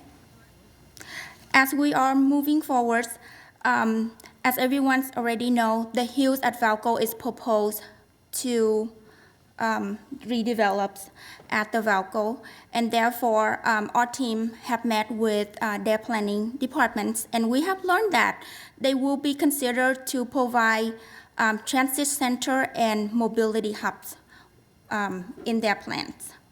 And for that, I will turn it over to Tom. Why don't you just wait right here? Okay. Hi. We did get, whether the Hills at Valco goes ahead as planned or not, they do have a lot of elements that would be worthwhile to consider on an ongoing basis. And one of those relates to transportation hubs. Transportation hubs are where people change from one form of transit to another, with walking as the final step. In Cupertino, the hubs would primarily allow for two transitions to get commuters the last mile to work, and also as a home base for in-town alternative transportation. Hubs should be located near the primary arteries. As you can see here on the map, in Cupertino, two logical spots would be at each end of Stevens Creek Boulevard. The Valco location near Wolf and Stevens Creek, and then on the West Cupertino at 85 and Stevens Creek. The latter would be especially important if a light rail station was built there, as noted previously. It's also worth noting in the green circle, Apple will have their own hub for their employees, but they are, of course, servicing just their employees, not the public at large. There are two main types of transportation hubs. A transit center, which is primarily for commuters who arrive by private shuttle buses, but also other means like bicycles. And this would be an alternative to the black market hubs, as I would call them, such as the one currently operating over on Mary Avenue behind the Oaks. This is not set up by the city, it's just private buses coming through and using as a transit center. And secondly, a mobility hub located on a main street like Stevens Creek Boulevard and focused on public transportation, bikes, and alternative forms of transportation. Christine is going to give you a few more details about the transit center and mobility hub options. Thank you, Tom.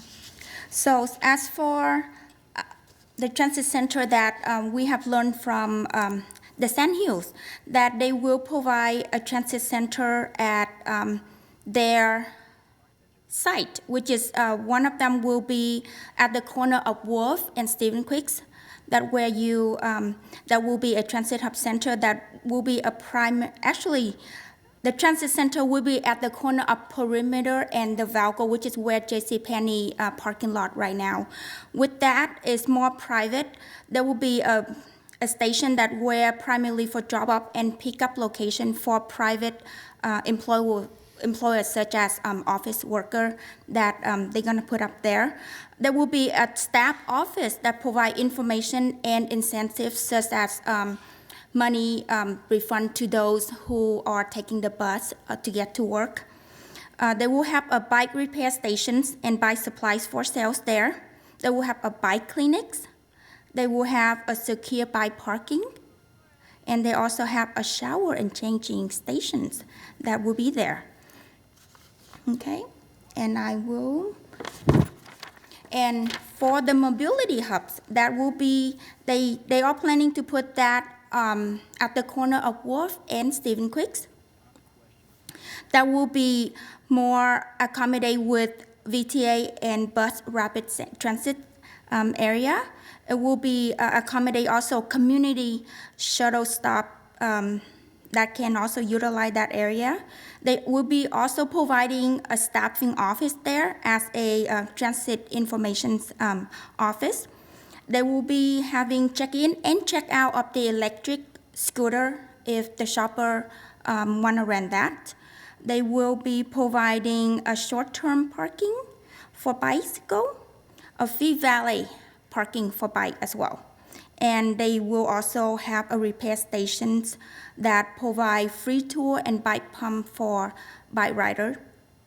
They will have a secure bike parking at that location as well as the showers for retail workers.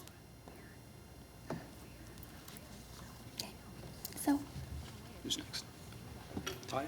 Yeah, sorry. Ty is up next for the future transportations.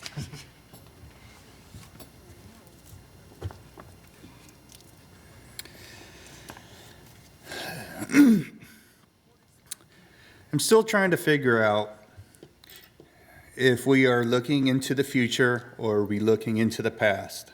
What I mean by that is you've watched movies with futuristic vehicles like Back to the Future, the hoverboard. Well, now we have it. Skytran is another one. I will be showing you some pictures with some different types of Skytran. Skytran is a personal rapid transit system first proposed by innovator Douglas Milwaukee, forgive me if I say it wrong, in 1990, and under development by Unimold Inc., lightweight, two-passenger suspended from elevated positive magnetic levitation tracks are expected to achieve the equivalent of over 200 miles per gallon. That's 240 mpg fuel economy at 100 miles per hour or faster. A prototype of Skytran vehicle and a selection of track have been constructed. Introduct track, the proposed magnetic levitation system for Skytran, has been tested by General Atomics with a full-scale model. Unimold Inc. is now collaborating with NASA to test and develop Skytran. A Skytran system is being built in Israel as a pilot project.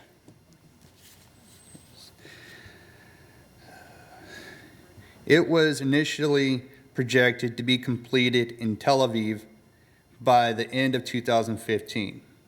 As of January 2016, work is ongoing with the test demonstration track.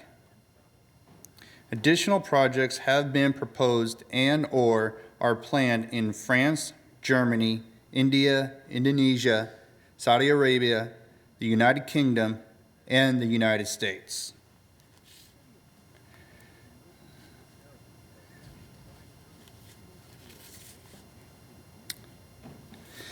Comparison with other transit systems.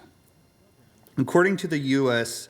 National Transit Database, record of every public transit system in the U.S., the average light rail system cost $5.66 per passenger, $1.78 for capital cost, $3.55 for operating cost.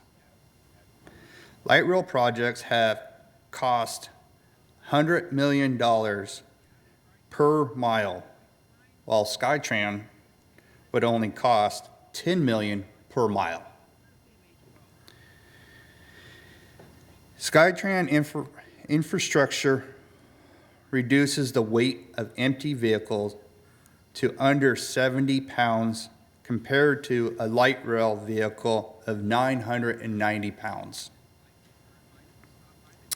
Maximum capacity of the system is 11,500 passengers per hour per direction, is reached by spacing at a half a second spacing at 80 miles per hour.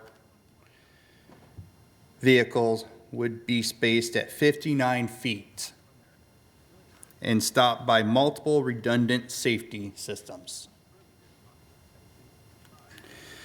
By automating control of the system, Skytran would be made safer than driving by eliminating human error. 95% of human error traffic fatalities.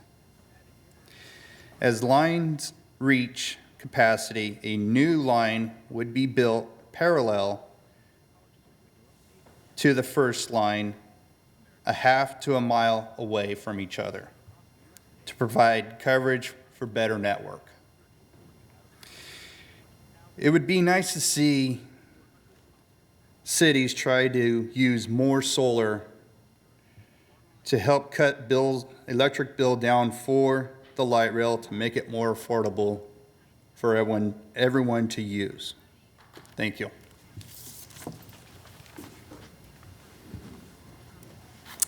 And finally, so to wrap things up, how do you coordinate all of these evolving transportation systems? We're going to look at three components to finish up our presentation: the cooperation of businesses, software for consumers, and also local government.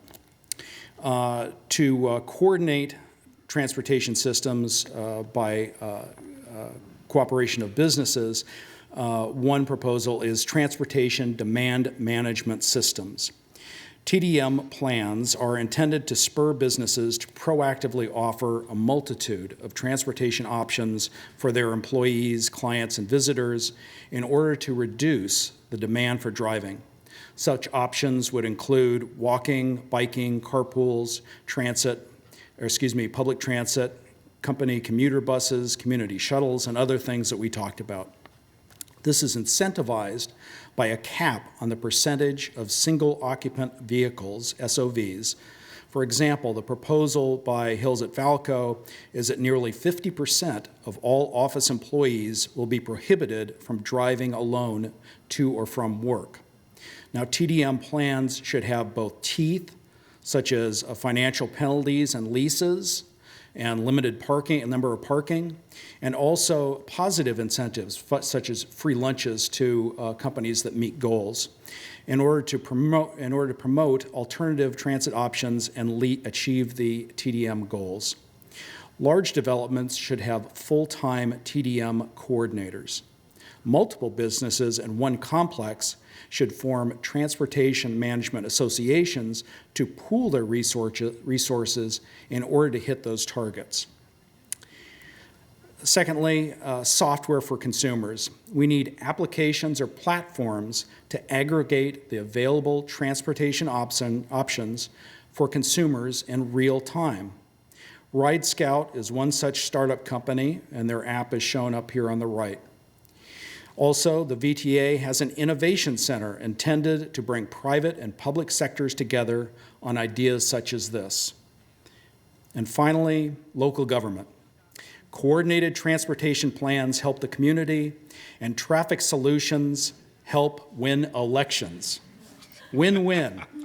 Just something to think about. Keep working. Finally, I think our final message is that traffic challenges actually equal transportation opportunities. So let's get to work together. Thank you very much.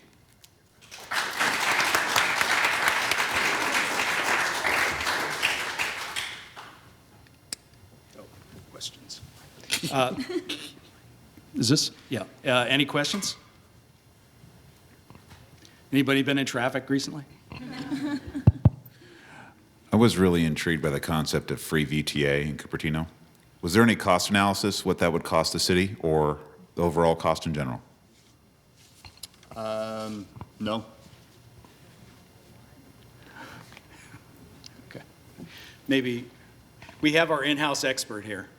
Councilmember Rod Sinks might. I defer. Thank you. So I really appreciate your presentation, and I did spend some time with you discussing our common problems. And a couple of questions.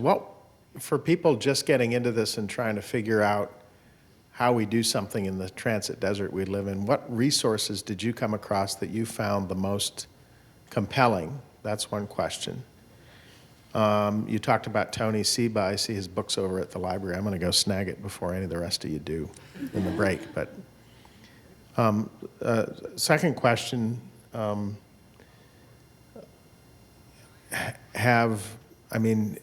you aware of, to the question of who funds subsidized transit, are you all aware of the eco passes and how they might be used in, I know that employers up in Palo Alto on Stanford Research Land all got a coalition together and they went to VTA and said, if we buy a certain amount of these, could we be considered one group? And they were successful in a negotiation with VTA, and I'm wondering if, you would see it making sense to try to aggregate demand from a number of employers here and try to form a similar thing. So they also have a transit district, and they're working on reducing single occupancy vehicle trips with caps and other things voluntarily. I just wondered if you had any reaction to those two questions. I'll Thanks. jump in.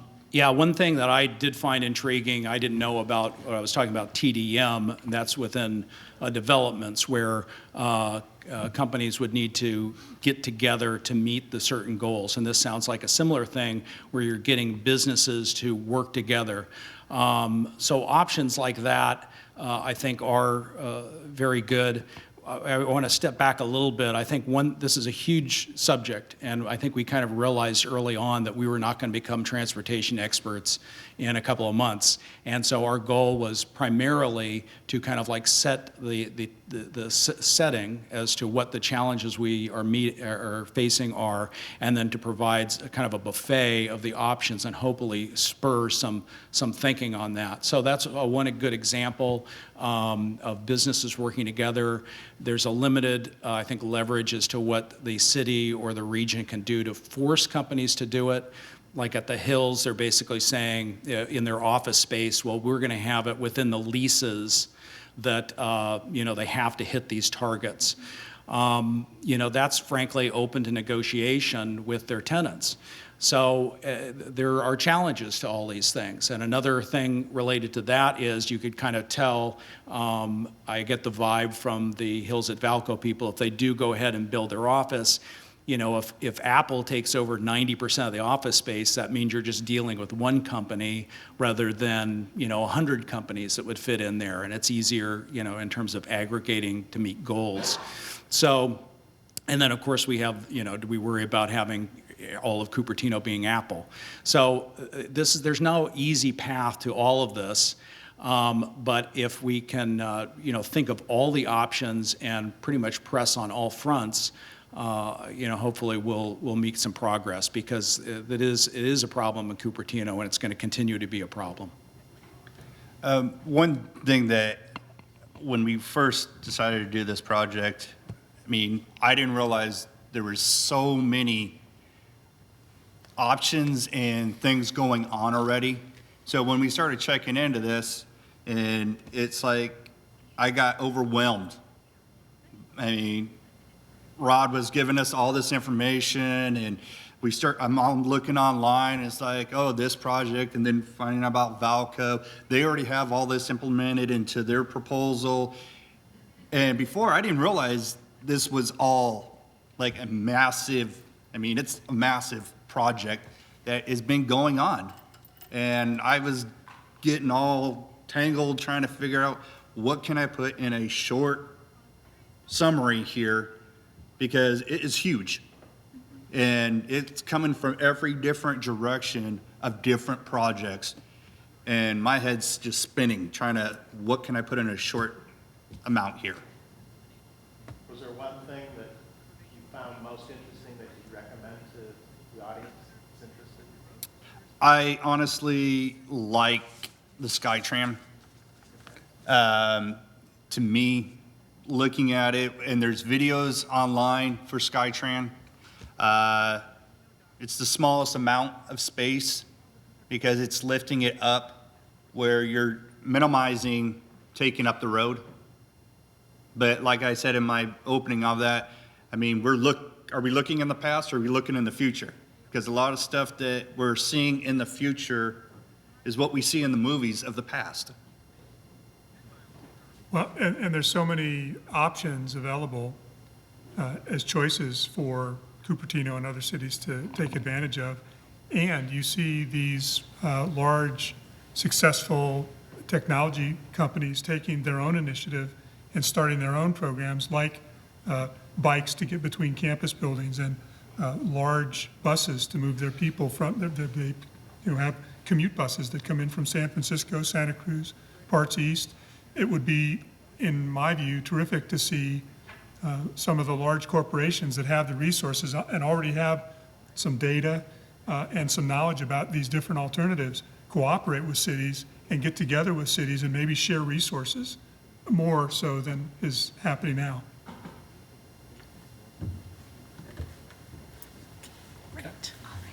All right, thank you. Great presentation. We're just going to take our last break here while the final group gets themselves on stage and gets settled. It's an interesting topic, Group 3. We could probably spend most of the day here discussing it, but thank you. Hopefully this has piqued some interest in all of you.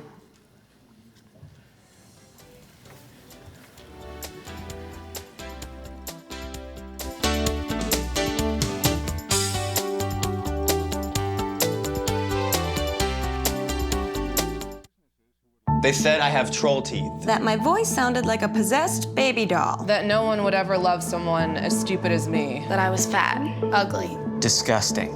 The effect of bullying is potent. We will no longer be the silent majority. Now, when you see online bullying, there's something you can do about it. We're gonna take action with the I. I am a witness. I am a witness. I am a witness. I am a witness. I am a witness, and so are you.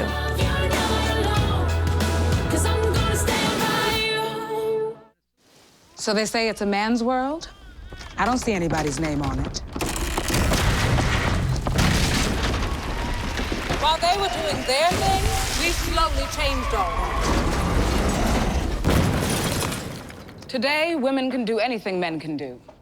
And there's one thing we're even better at.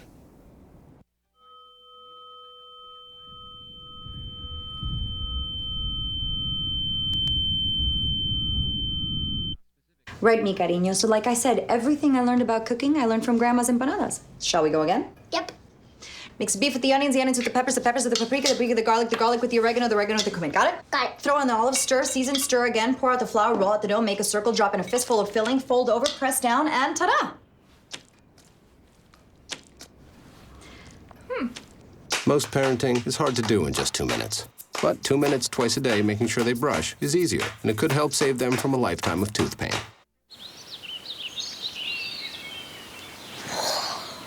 Oh, look, a redhead. Staring contest.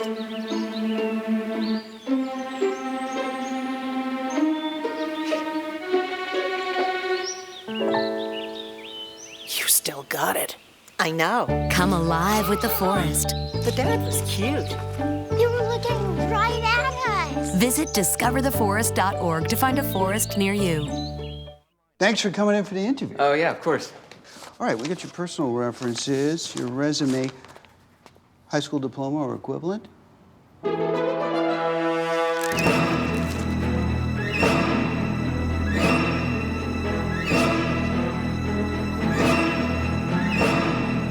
Skip the drama. Get your diploma. Yes, it's right there. Great. Take that first step towards a better future. Find free adult education classes at finishyourdiploma.org. It's not always easy being a dad. Do you have panda asthma too? Does that run in the family? This is the home of the most priceless kung fu artifacts. But when you make an effort, Dad, we're not supposed to touch anything. Oh, sorry. Go along, son. it's always worth it. Whoa, faster! The smallest moments can have the biggest impact on a child's life. Take time to be a dad today. I am gonna get you. I'm gonna get you. Call 877-4DAD-411 or visit fatherhood.gov to learn more. Hey, did you know 2.4 million loving cats and dogs in shelters and rescues need our help to find a home?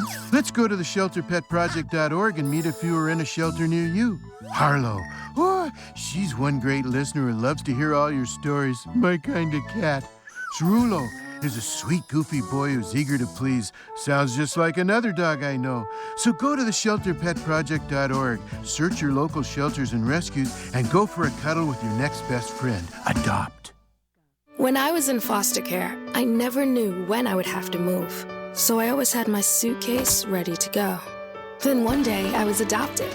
My new parents opened their hearts and home to me. My parents cook my favorite breakfast for me every morning. My parents take me on trips I never thought I would go on. They gave me a home and an even better reason to use that suitcase. My parents aren't perfect, but they're perfect for me. Listen to me. I am captain of the track team. And if I'm late, She doesn't really think she's going to get out of here, does she? Be nice. She's new. Hello, is anyone there? Ugh! Wow. Even from our standards, you look awful. Oh, sweetie, what happened? Me? My friend Becky got to talk to this super cute boy, and I tried to act like I wasn't jealous, but I so totally was. And then out of nowhere, this concrete barrier just popped up. Maybe it was a semi. You mean you were driving? Yeah. I mean, I know the whole eyes on the road thing, but this was a super important text. Maybe you have to know, Becky. Texting? Great. But it was only like 5 seconds, and I'm a really, really fast texter, so it wasn't even a big deal. Actually, has she texted me back yet? Wow, I get like no bars in this place. I wonder if they have Wi-Fi here.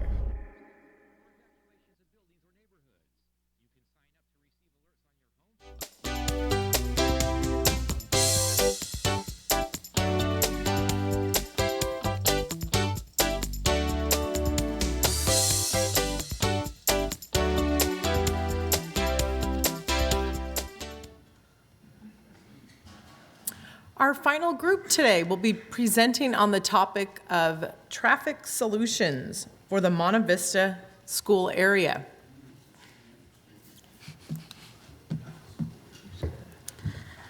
Good afternoon. I'm Melina Nefrata. I'm an assistant principal at Cupertino High School. And we're going to be talking about making sure that we're getting our students, our staff, and our community around our schools safely. Safety is obviously a huge concern for everyone, and at our school sites, especially during the high traffic areas, the pickup and drop-off times, the morning and afternoon, we have particular concern for the pedestrians, the bicyclists, both those going to school and sometimes just people in the neighborhood as well. We're going to be examining the nature of the problem and discussing some possible solutions that we have come up with. We also want to acknowledge the work that the city is already doing. All of the schools in our area have been involved with Cupertino's Safe Routes to School program, and it's been an interactive program. The city has been surveying students and promoting students to bike to school. They've also done a lot of work with the green lanes around the city for the bicyclist safety. We're going to be looking at a couple different areas. One area is around Monta Vista High School and kind of what's called the tri-school area, and then around Cupertino High School, which is an area of a lot of growth right now with Main Street Cupertino there, and definitely some increasing traffic. So these are just kind of the smaller maps, and the Main Street Cupertino is right across from the main intersection, which is at Finch and Stevens Creek for Cupertino High School. These are just some images we have of some of the specific areas. And then we have a video to share with you.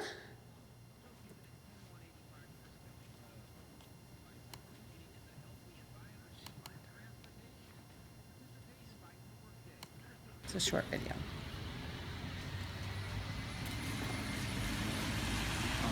So just for some context, to the left is Monta Vista High School. Behind you, behind the observer, to the right is Lincoln Elementary. So as you're watching this, imagine yourself in the shoes of either a driver or one of the high school students that are walking to school.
If you notice in the video, the cars attempting to turn left, each car takes about a minute each to turn left. So in our video, you'll only see 2 cars turning left.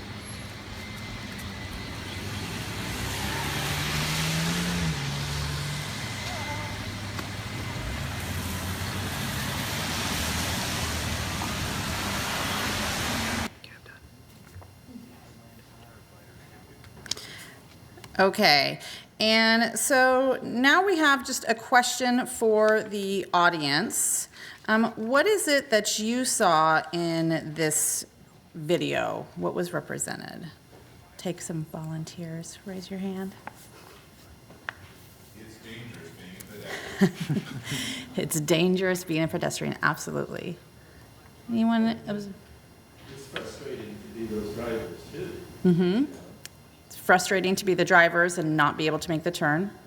Tom? Yeah, just that you have to make your choice of how you can get to the school in your car, and if you're on that one path where you're making a left, it's dead. So, just difficult choices and choosing how to get to the school. Mm-hmm. Assuming you're driving. Mm-hmm. Do the cars coming toward the camera have to stop as a stop sign? And so it's a similar setup over by Cupertino High School, where as we get closer to the school, there are not any big crosswalks with lights. So if you've ever seen over at Homestead High School is kind of surrounded by a couple big intersections. So they have lights that helps with the traffic. And you could see that, you know, the kids are kind of streaming across one at a time versus if you had lights or a crossing guard or something like that, they would be coming in a larger group. And then everyone waits for a longer time, but then once it flows, it flows. So those are definitely some of the things that we want to look at helping to address. We've got some concerns presented by the school staff.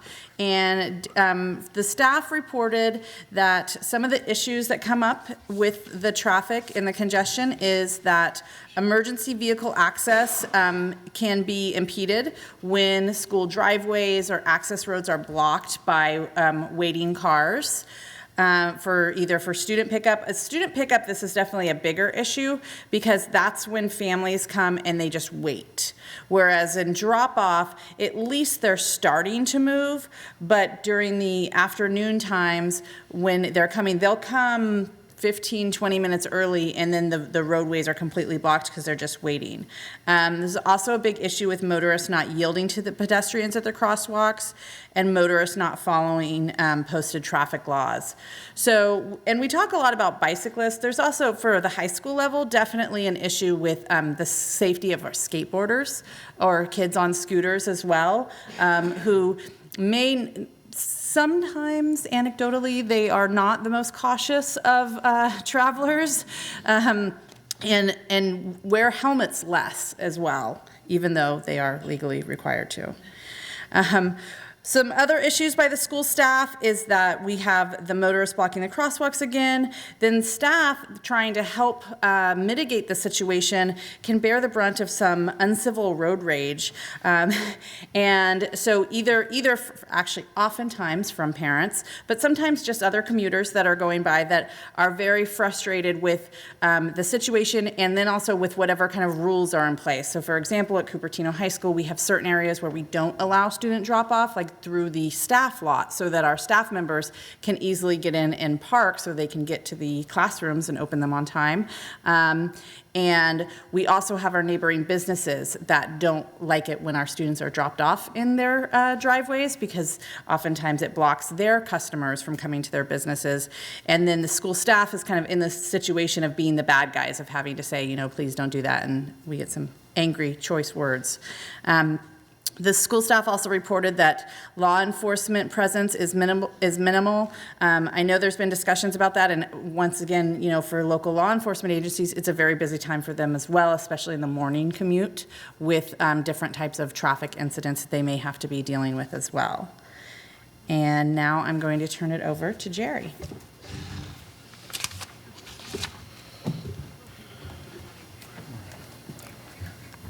Hello, everyone. I'm Jerry Liu.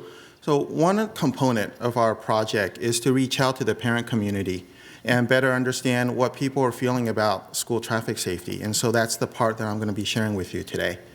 I think generally this is an important topic for the folks that we talk to. Everyone has an opinion on it.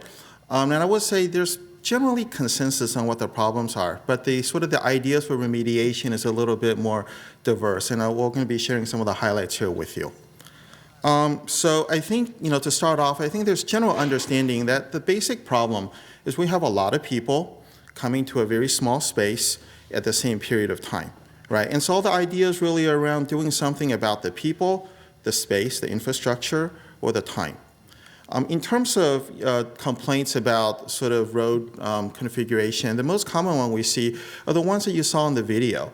Basically places like left turns, unprotected left turns, or intersections that aren't guarded by traffic lights for four-way stops, where you have to wait for an opening to get out. And then what happens is people in the morning, there's never an opening, people get impatient, then they start getting aggressive. You saw some of that in the video.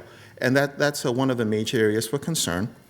In the Monta Vista area, some of the major pedestrian arteries don't have sidewalks. And so what happens in the morning and the afternoons, you'll see in the picture here that cyclists, the pedestrians are forced onto the road and they have to share the road with cars. And this is something that the City Council has taken action on, so that's good, thank you. But this is, for the time being, it's still a concern with the parents that live in the neighborhood. So now so I think most of the people we talk to agree that the biggest threat to student safety are other drivers. And so what it comes down to a lot of times is folks not following traffic rules. There's this one fellow that we spoke with, he lives on Hyannisport. This is the road that Kennedy Middle School's on. And he has many, many stories of being blocked in his driveway, people dropping kids off in the middle of the road, making U-turns, and it's just causing all sorts of gridlock, which makes the problem worse because it blocks the traffic, but then it also makes people feel like, well, I can do that too. And then the behavior spreads. And another thing that was at least surprising for me is that a non-trivial number of parents we spoke with actually weren't necessarily comfortable right now of having their kids ride bikes to school just because the infrastructure isn't there. And so I think that places especially more importance on the safe routes to school and the work that the Bike Ped Commission is doing around the bicycle master plan to improve the infrastructure so parents feel comfortable. A couple other things. There are, of course, some folks think, well, the kids need to look both ways. There are habits. But one thing I thought was insightful was the observation that the safety, so say cyclist safety on a particular road, is not just a function of the infrastructure on the road, but also the amount of traffic on there, right? So a certain road may be safe if it's only 2 or 3 cars a minute, but when it's all backed up, the safety is different. So when you look at whether or not a route is safe, you need to really consider the amount of traffic that's on there.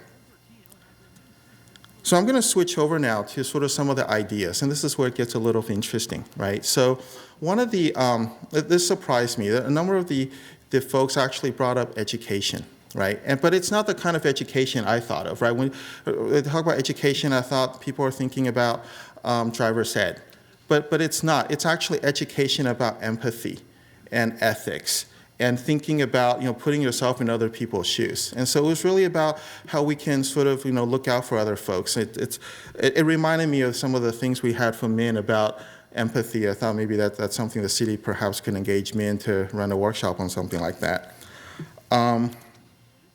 And then traffic design is something everybody has an opinion on, right? Everybody always has well, it really should be like this. And I've listed some of the highlights here. One is around alternate drop-off points. And I understand from Melina that Cupertino High does this now, and this is something that some of the schools in the tri-school area could do. And I think a lot of folks are doing this informally, basically dropping pickup away from the schools. One concern from the school staff is if you formalize something like this, nobody likes to have the front of their house designated as a pickup or drop-off area, right? So there are some neighborhood relation issues here to work through. There was someone had the idea of forcing the roads to be one way. You go only clockwise around the schools. I'm not sure how this would work. I actually looked at the map. I'm not sure you can necessarily do that. But the idea is you never have to make a left turn, right? Because if you're always going clockwise, you can just leave and get out the right side of the door. I'm not sure how practical that is, but I thought I'd share this out, throw this one out there. Another interesting one was not letting cars into sort of the driveways in the schools, right? And the observation there was a lot of times that becomes a single point of failure, right? Someone pulls in and there's a minivan dropping off a kid with a science fair project, and meanwhile everybody is sort of backed up onto the street waiting for that single car to clear.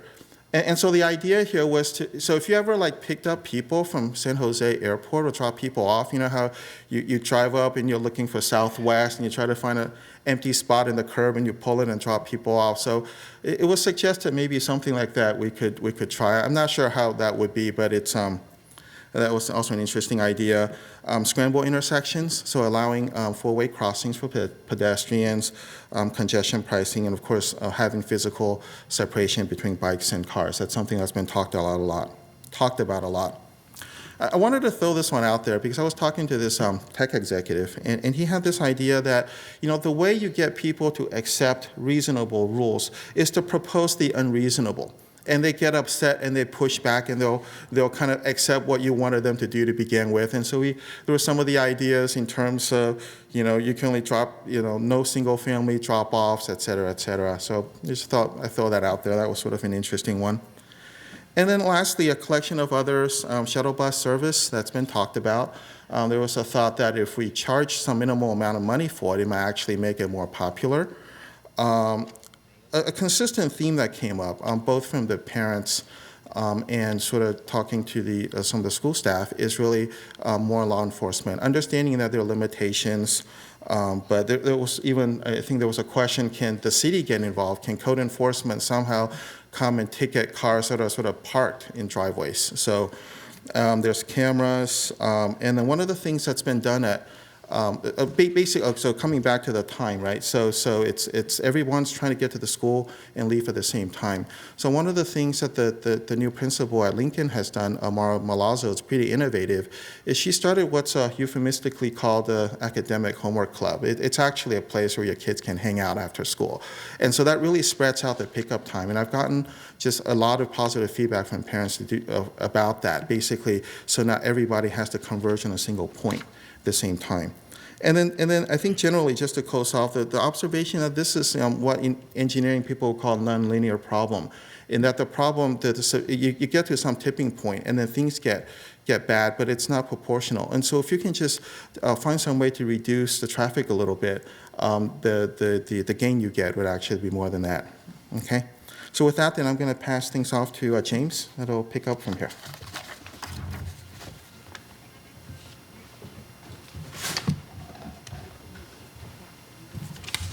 Hello, my name is James Jensen with the Sheriff's Office. My job was to go over data that I was able to collect through the Sheriff's Office regarding accidents from 2014 and 2015. I'll start with the area of McCullen from Bub to Linda Vista. In 2014, there was 8 total accidents. 2 were bicyclists versus vehicle. Unfortunately, 1 was a fatal accident. In 2015, in the same area, there was a reduction in accidents to 3 only. 1 was a pedestrian versus vehicle, 1 was a bicyclist versus vehicle. In 2014, from Stevens Creek, from Wolf to Towntown, there was 19 total accidents, 1 pedestrian. In 2015, there was 18 total accidents, 1 was a pedestrian versus vehicle, and 1 was a bicyclist versus vehicle. Now, regarding citations, I looked at 2015, from the areas of McCullen to Bub to Linda Vista. We issued 54 citations. From Stevens Creek, from Wolf to Towntown, we issued 455 citations. As my group stated, there was concerns about law enforcement in the areas around schools. I know our traffic guys are together with other cities where they do planned operations, meaning they call in Sunnyvale, Milpitas. I know there was some in the city of Cupertino, and I know there are some already scheduled for August and September of next year. This is a Google map of Stevens Creek and Finch. I attempted to contact Google to find out when this was taken, what time of day, why were there no cars? I've driven through the Stevens Creek and Finch at 8 o'clock in the morning and 2 o'clock in the morning and never seen the intersection empty. But this is a dream. This is ideal. This would be ideal for any pedestrian, any bicyclist, any driver. This is what we look forward to. Unfortunately, this is our reality. This morning I drove 10 miles. It took me 35 minutes to get here. I'm sure everybody has the same story if they live even closer. Cupertino's average population is around 70,000, but unfortunately, during Monday through Friday, 8 to 5 business hours, it almost doubles in population. This is a nightmare. It's hazardous for both bicyclists, pedestrians, and drivers. But unfortunately, this is our reality. Utopia. This is where we want to be. We've seen it in commercials, videos, TV shows from the 1950s and 60s. Leave It to Beaver. This is every small town USA. We hope one day we're able to get to this point. This is a proposal that we worked on. If you notice, there's actually 5 different drives, we'll call it. The number 1 being closest to the buildings, where you see the outside eating. Cupertino's already going there. We've already seen it. The next would be number 2, where the pedestrians are walking. The number 3 is the bench, which is a natural barrier from the pedestrians to the bicyclists. The other is the bicyclists. Right next to the bicyclists, you'll see the garden area, plants, which is a natural barrier from the drivers. It's a safer environment for everybody. This chart is called the 85 percentile chart. We worked with this because we can lower the size of the lanes and still cause the people to drive at the speeds. The first chart, all the way on your left, those lanes are from 10 feet to 11 feet, which are typical lanes, and you see the 85 percentiles up to 50 miles an hour. Stevens Creek, speed limit is only 35 miles an hour. I went over and looked at our surveys, which are done every 7 years, from McClellan to Stelling, in between Stelling and Bub, and the 85 percentile is 34 miles an hour. The speed limit there is 30 miles an hour. The city can keep the speeds at reduced rate at 30 miles an hour legally because 3.2 accidents per 1 million vehicles occur there. Statewide, it's 1.78 accidents per million. On Stevens Creek, from Wolf Road to the eastern border, which would be around the Lawrence Expressway or Stern, the 85 percentile is 42 miles an hour, although the speed limit is 35 miles an hour. The accident rate is 4.9 accidents per million. Statewide is 1.83 accidents per million. The interesting part about Stevens Creek, we were able to do the survey both east and westbound. So the eastbound, leaving this city, the 85 percentile is still 42 miles an hour, but the speed limit is still 35. The accident rate lowers just slightly at 4.4 accidents per million, and statewide it's 1.83 per million. I'm now going to turn over this to Eric. Thanks, sir.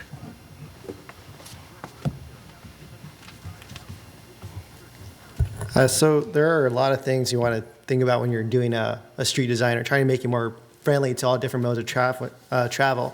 One of the things you want to look at is bicycle infrastructure. We have bike lanes throughout the city. The city's been very active in painting and providing a bicycle infrastructure throughout the city.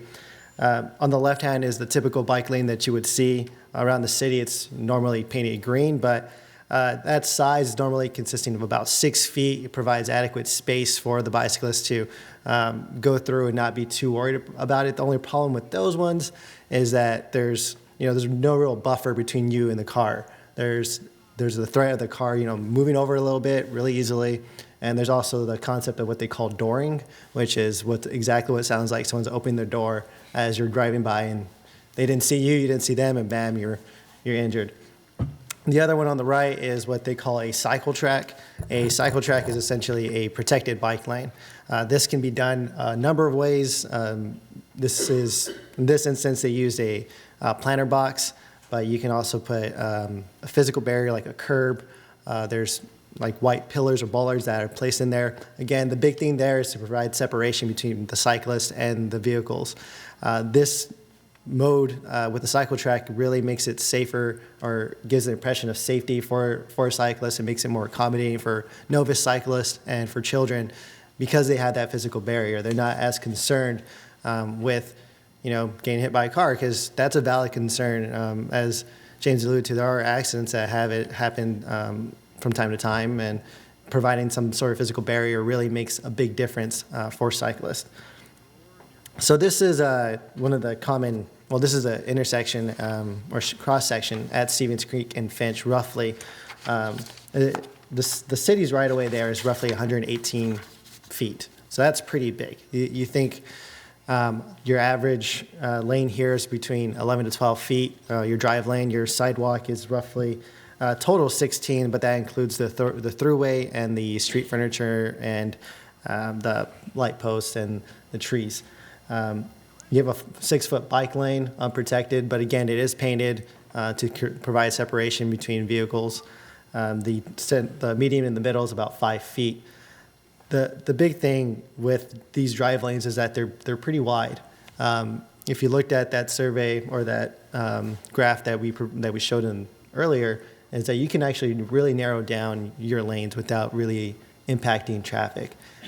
The speed limit at Stevens Creek at this point is 35 miles per hour. According to NACDA, which is the National Association of City Transportation Officials, a decreasing of a lane from 12 feet to 10 feet actually has no impact on the traffic flow, as long as signalization and the lanes don't go away. It remains constant. So that's something to keep in mind. And so what we did was we provided some kind of concepts of what a potential cross-section of Stevens Creek at Finch could look like. So we started off with a 12-foot sidewalk. We provided a 7-foot sidewalk on the left and right. It's going to mirror, so if you hear me just say one side, just assume it's the same for the other side. But again, the big thing there is you do have the throughway for pedestrians, which is a minimum of 5 feet for AD accessibility. 7 is provided, and then you have your frontage improvements of your street furniture, which are trees and lights. They kind of act as a buffer for pedestrians so that they're not right next to the traffic. Following that, we implemented a cycle track or protected bike lane that is 6 feet wide, and right next to it is a 3-foot median planter. Again, big thing here is to provide separation so that cyclists can feel comfortable riding it and not having an issue. The adjacent lane is for larger vehicles. So we put this at 11 feet, which is what NACDA recommends to be the minimum size for vehicles such as buses and trucks. It gives them enough space so that they can still maneuver, but enough space so that they can still keep moving. Followed by that, it's a 10-foot drive lanes each way, 10, 10, 10. And again, still narrowing down the streets, but constantly moving traffic throughout. The following one, I went a little bit narrower on the streets. We did a 10 for the bus, and then a 9 to 9.5 for the travel lanes or the through lanes. 9 is kind of flirting with pushing it, to be honest. It really makes vehicles slow down. You think about driving through a 9-foot lane as opposed to a 12-foot lane. You feel way more comfortable in a 12-foot lane, but when you drive a 9-foot lane, you're forced to drive slower. You're forced to acknowledge the people around you because you can't make a mistake. Everybody has to be very attentive. So by narrowing the lanes, you really are making everyone aware of what they're doing, and really helps to kind of enforce really the traffic speed and enforce more of a safer environment. Again, bike lanes, all these are going to have protected bike lanes, because to me that's one of the most important things. If you really want to make a complete street or a safer environment, you need to have everybody feel safe.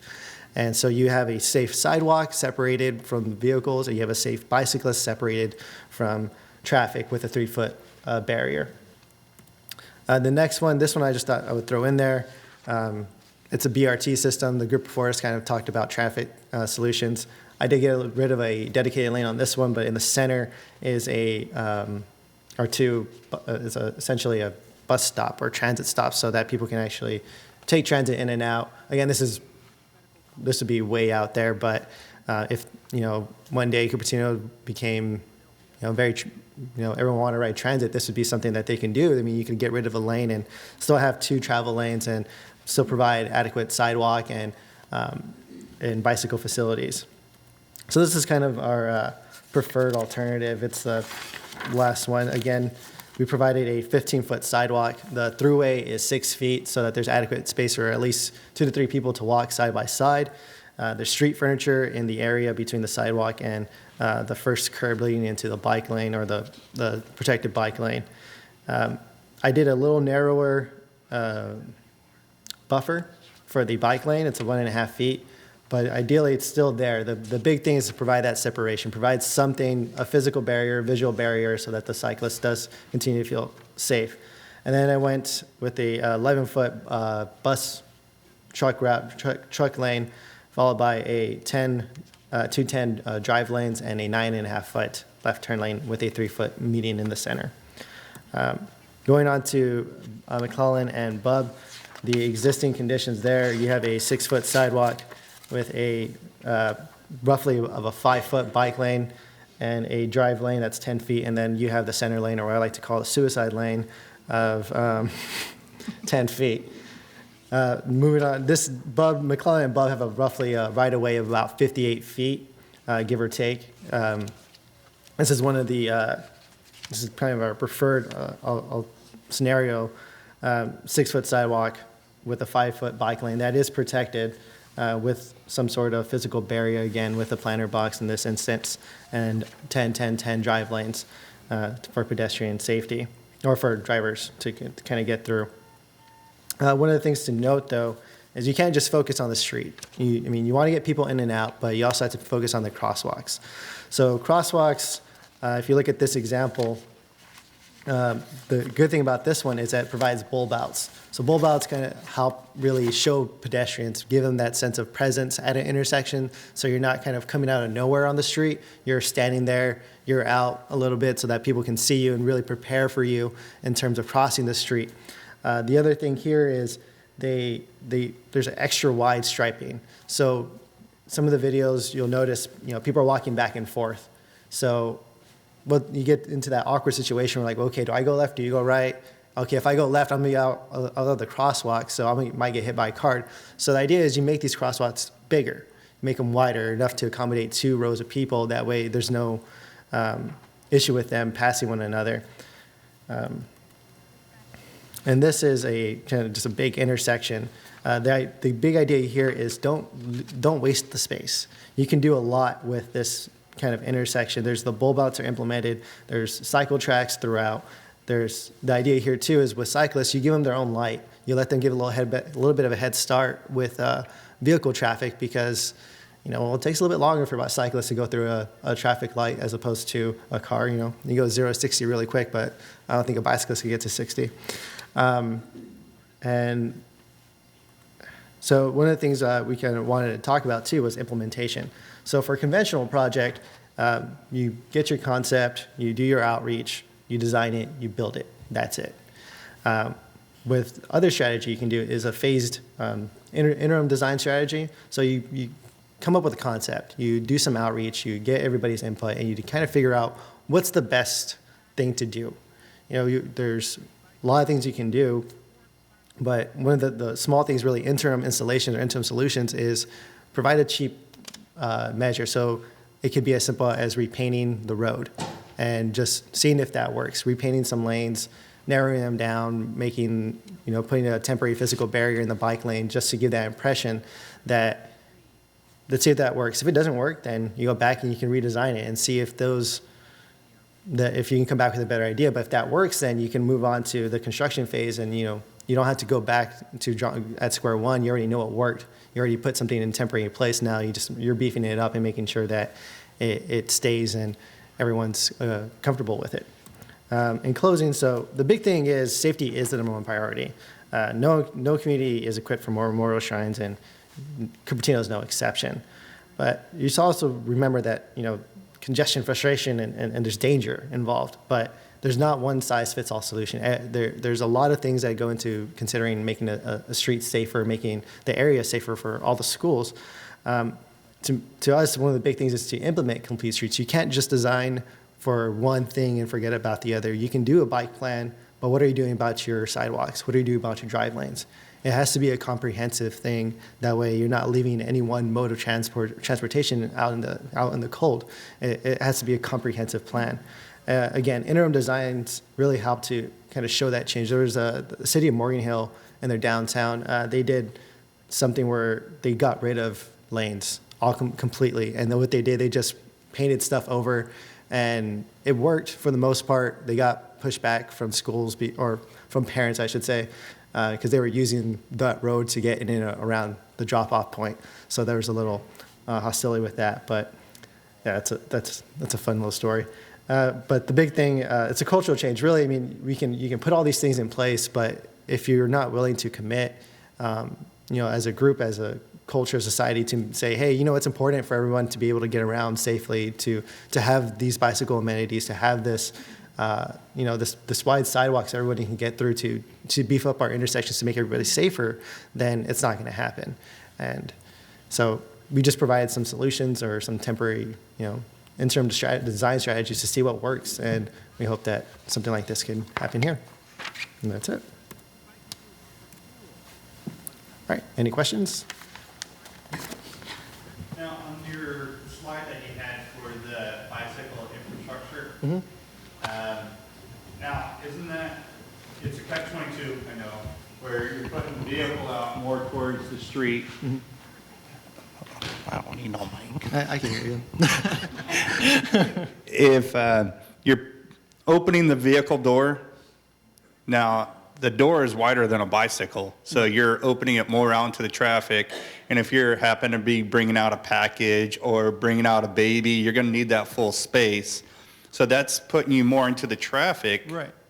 So the kind of, if you look at Stevens Creek, there's no parking on Stevens Creek, right? So when you do have something, you have a parking lane there, what the best solution is you put the bike lane on the inside next to the sidewalk, so that most occupants or most drivers are single occupancy vehicles, so they are going to be on the left-hand side. So you put the bike lane on the right-hand side. You still have the issue every so often of that double door, but at least putting them on the right-hand side as opposed to the left-hand side gives them a little bit more barrier. I mean, it's not going to be perfect. Things happen. Ideally, as people ride bikes more, as people use it more, you become more conscious of them. So you can actually, like, oh, I should check my mirror. Maybe I should open the door slowly so I'm not, just bumping it out and hitting somebody. So it's kind of and that's kind of where I go with the cultural change. You have to be cognizant of these type of changes to make sure that they're implemented correctly. Thank you.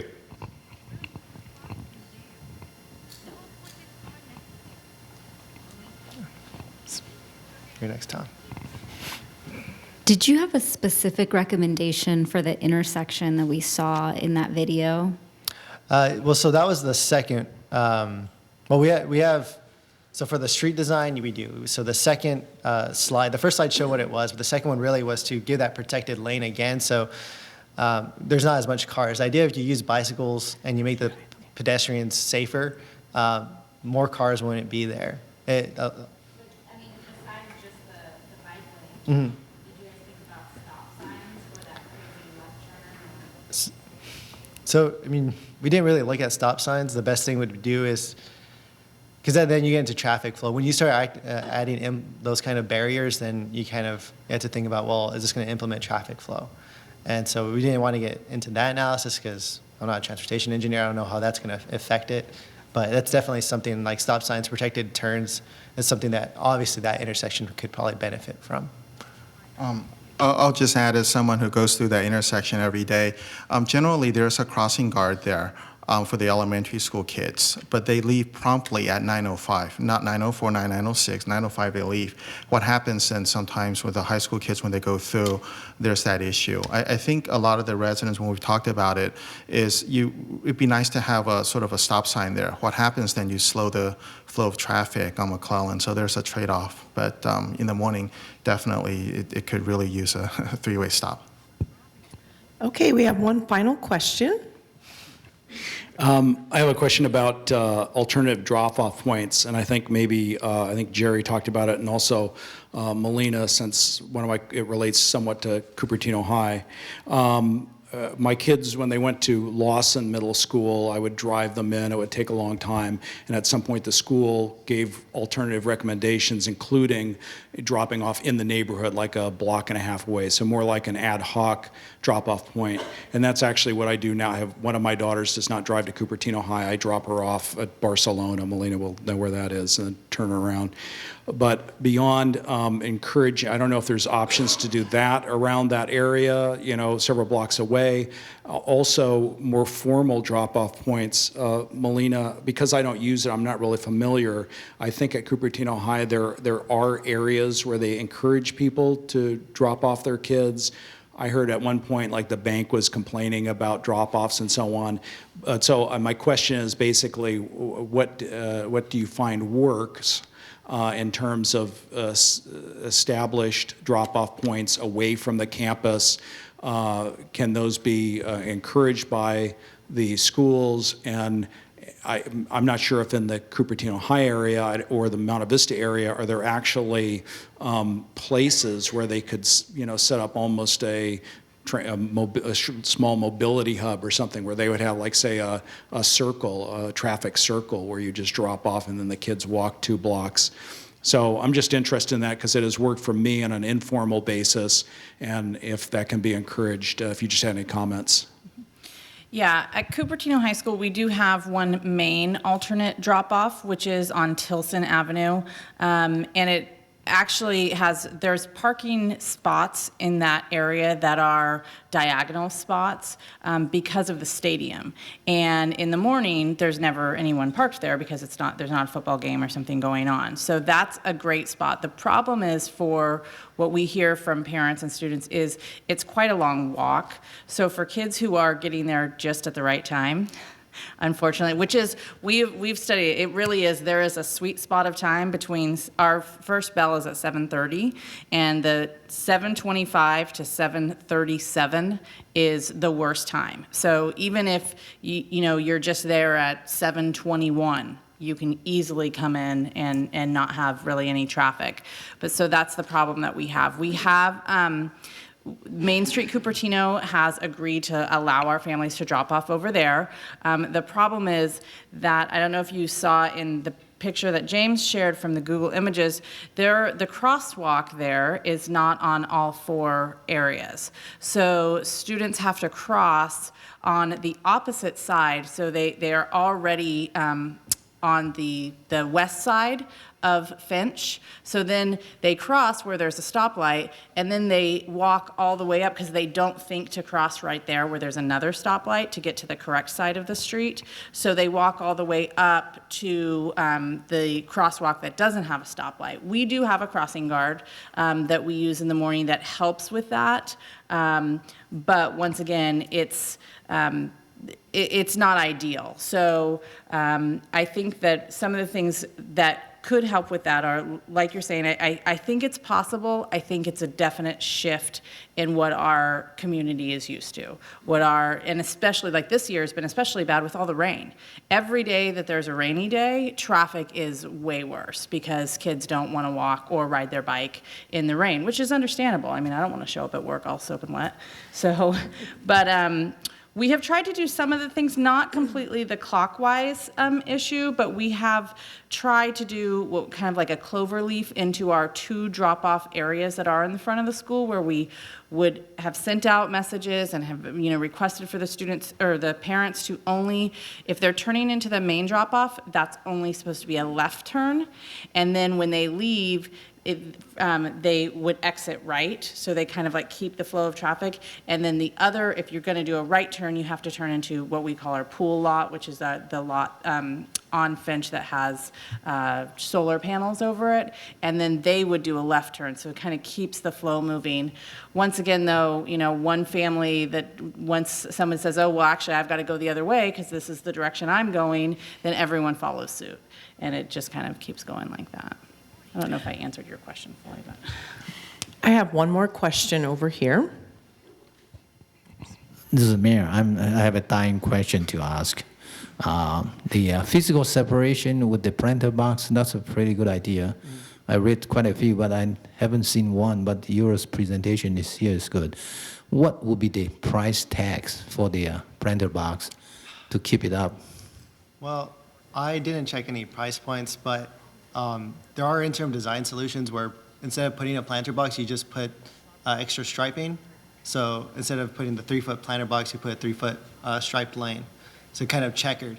If you go to, I believe, in downtown San Jose by the San Jose State Campus and the library, they've done something where they had a physical separation, but they first put in the checkered kind of lane separator, and then afterwards they came in and put like these plastic bowlers that are just kind of suction cupped to the ground or, drilled into the ground, but they're plastic.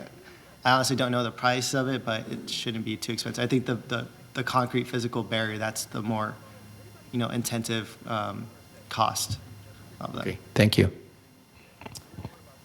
Okay, thank you very much. That was great.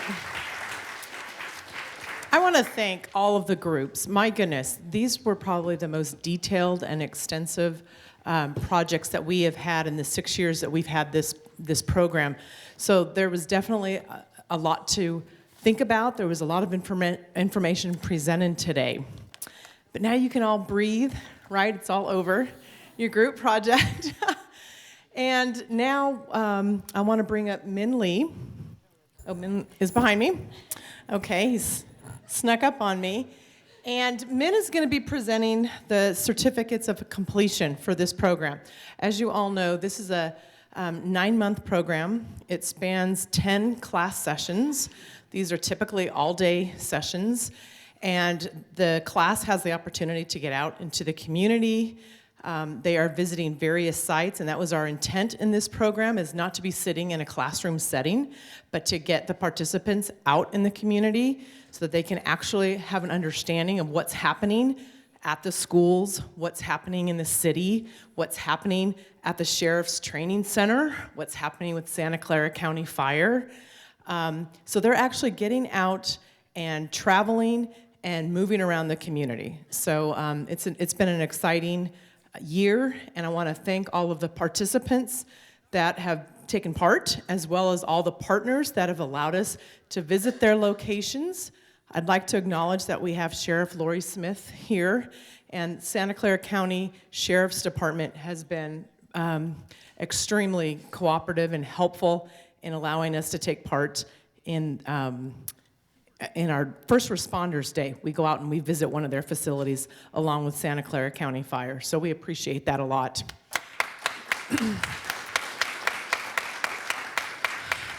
At this time, I'd like to bring up Mayor Barry Chang. He's going to help us distribute the certificates.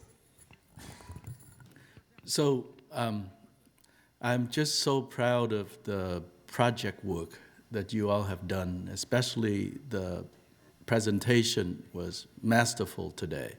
But there's a little secret that I have not told you. And that was when we put you together into groups.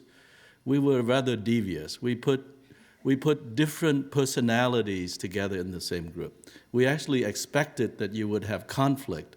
We expected, for example, one of you in the group to be, sort of the driver, and then we expected someone to at least one or two of you to be good data people, and then we expected in each group that there would be a peacemaker, and so forth.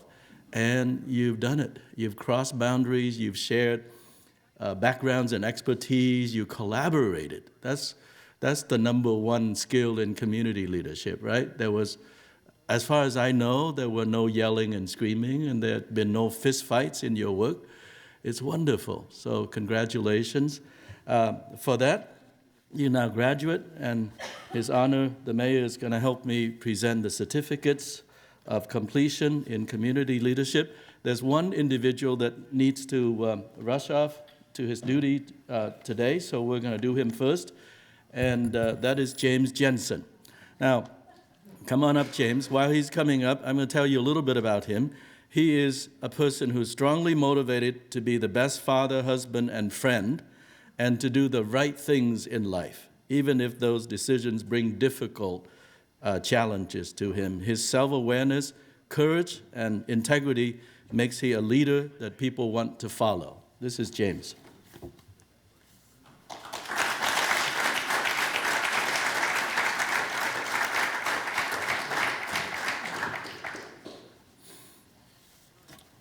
So we're going to also now start over alphabetically.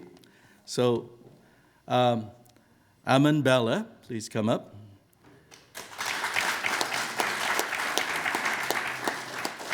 Aman desires to live from the heart, to be present and appreciative of what is. He makes conscious connections with others and provides help to them on their journeys.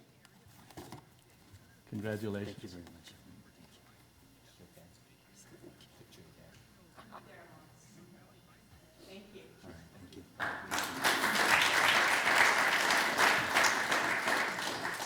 Ty Bloomquist, please come up. Ty lives each day with a curiosity and a desire to enjoy the journey and make a contribution wherever he can. Up close and personal, he is collaborative, helpful, and has a great sense of humor.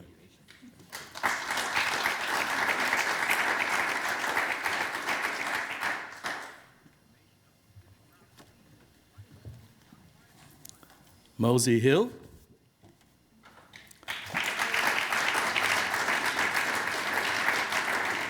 Mosey has unshakable faith that his Creator has decided his destiny, and all he has to be is to obey and do his best as a servant, husband and father, brother and friend. He has an integrity and a sense of responsibility that inspired all of us.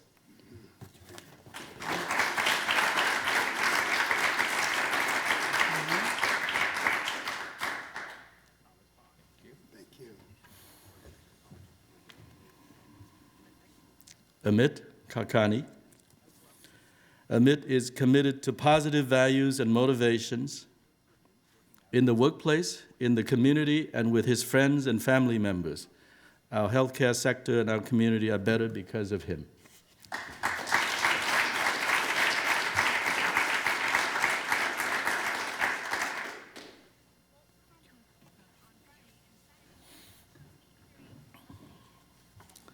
Jerry Liu. Jerry's strong spiritual faith guides him to live a life with meaning and service, to be a good human being as well as in relationships with others.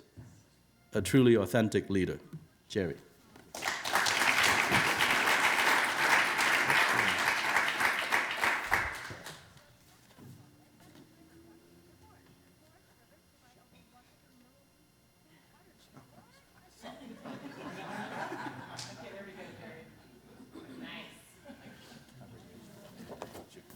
Hey, Jerry.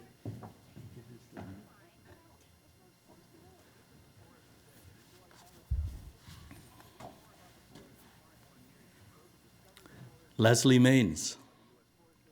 Leslie's mission is to make a difference for others, whether in the education of young minds at school or in the sustenance of tradition, honor, and love for family members. She's present, open, and collaborative in all of those important relationships.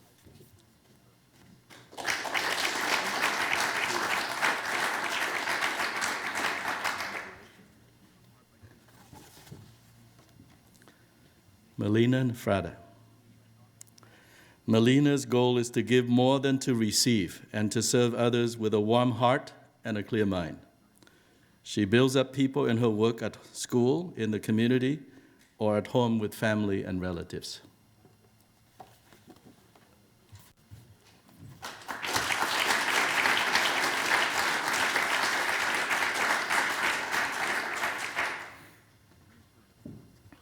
Christian Nguyen.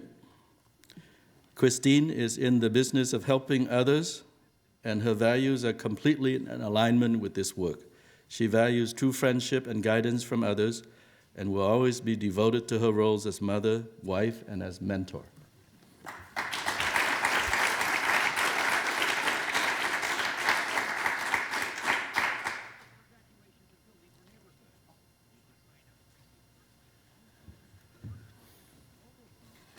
Maddie Pascua.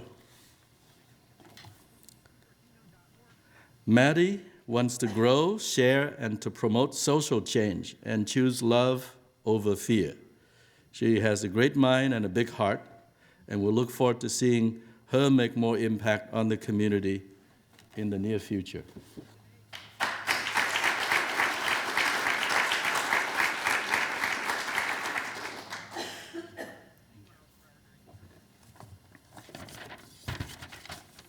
Tom Pike.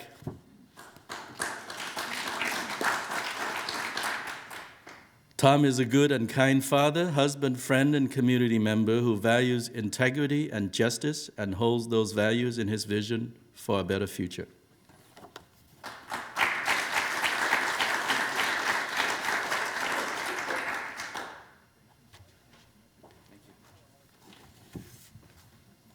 Curtis Rule.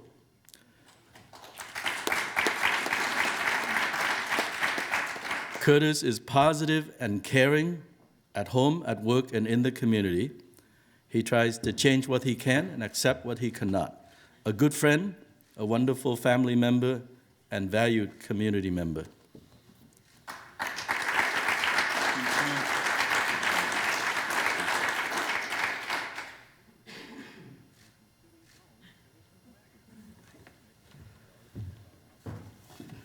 Alicia Schober.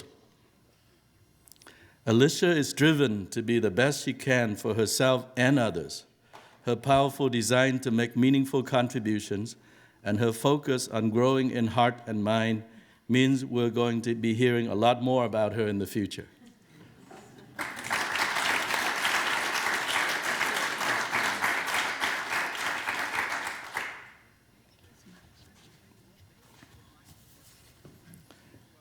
Eric Serrano. Eric is committed to living life to the fullest, to grow personally, interpersonally, and professionally. He also knows how to have fun, which makes him a terrific person to have in the city of Cupertino, in the planning organization.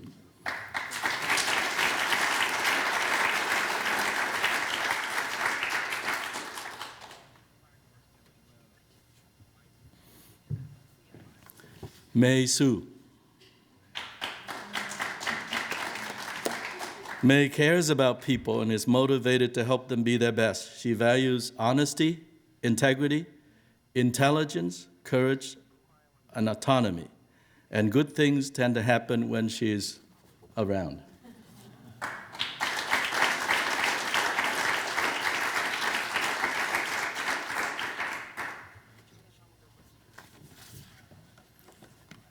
And last but not least, David Williams. David is on a journey of discovery, and he's guided by integrity, caring, engagement, and empathy. And his rewards will include, among other things, feelings of joy and fulfillment.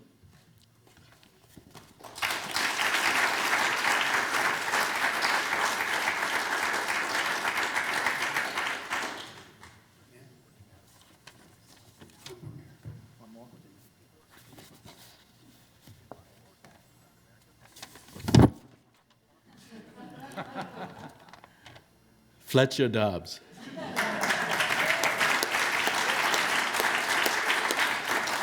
So we weren't playing a joke on you. I actually made a mistake and handed your certificate to somebody else, Fletcher.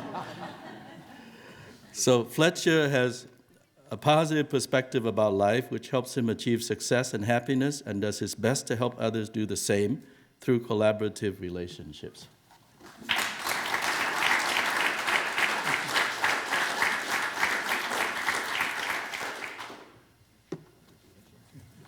That's it, everybody. Thank you very much for being here with us today.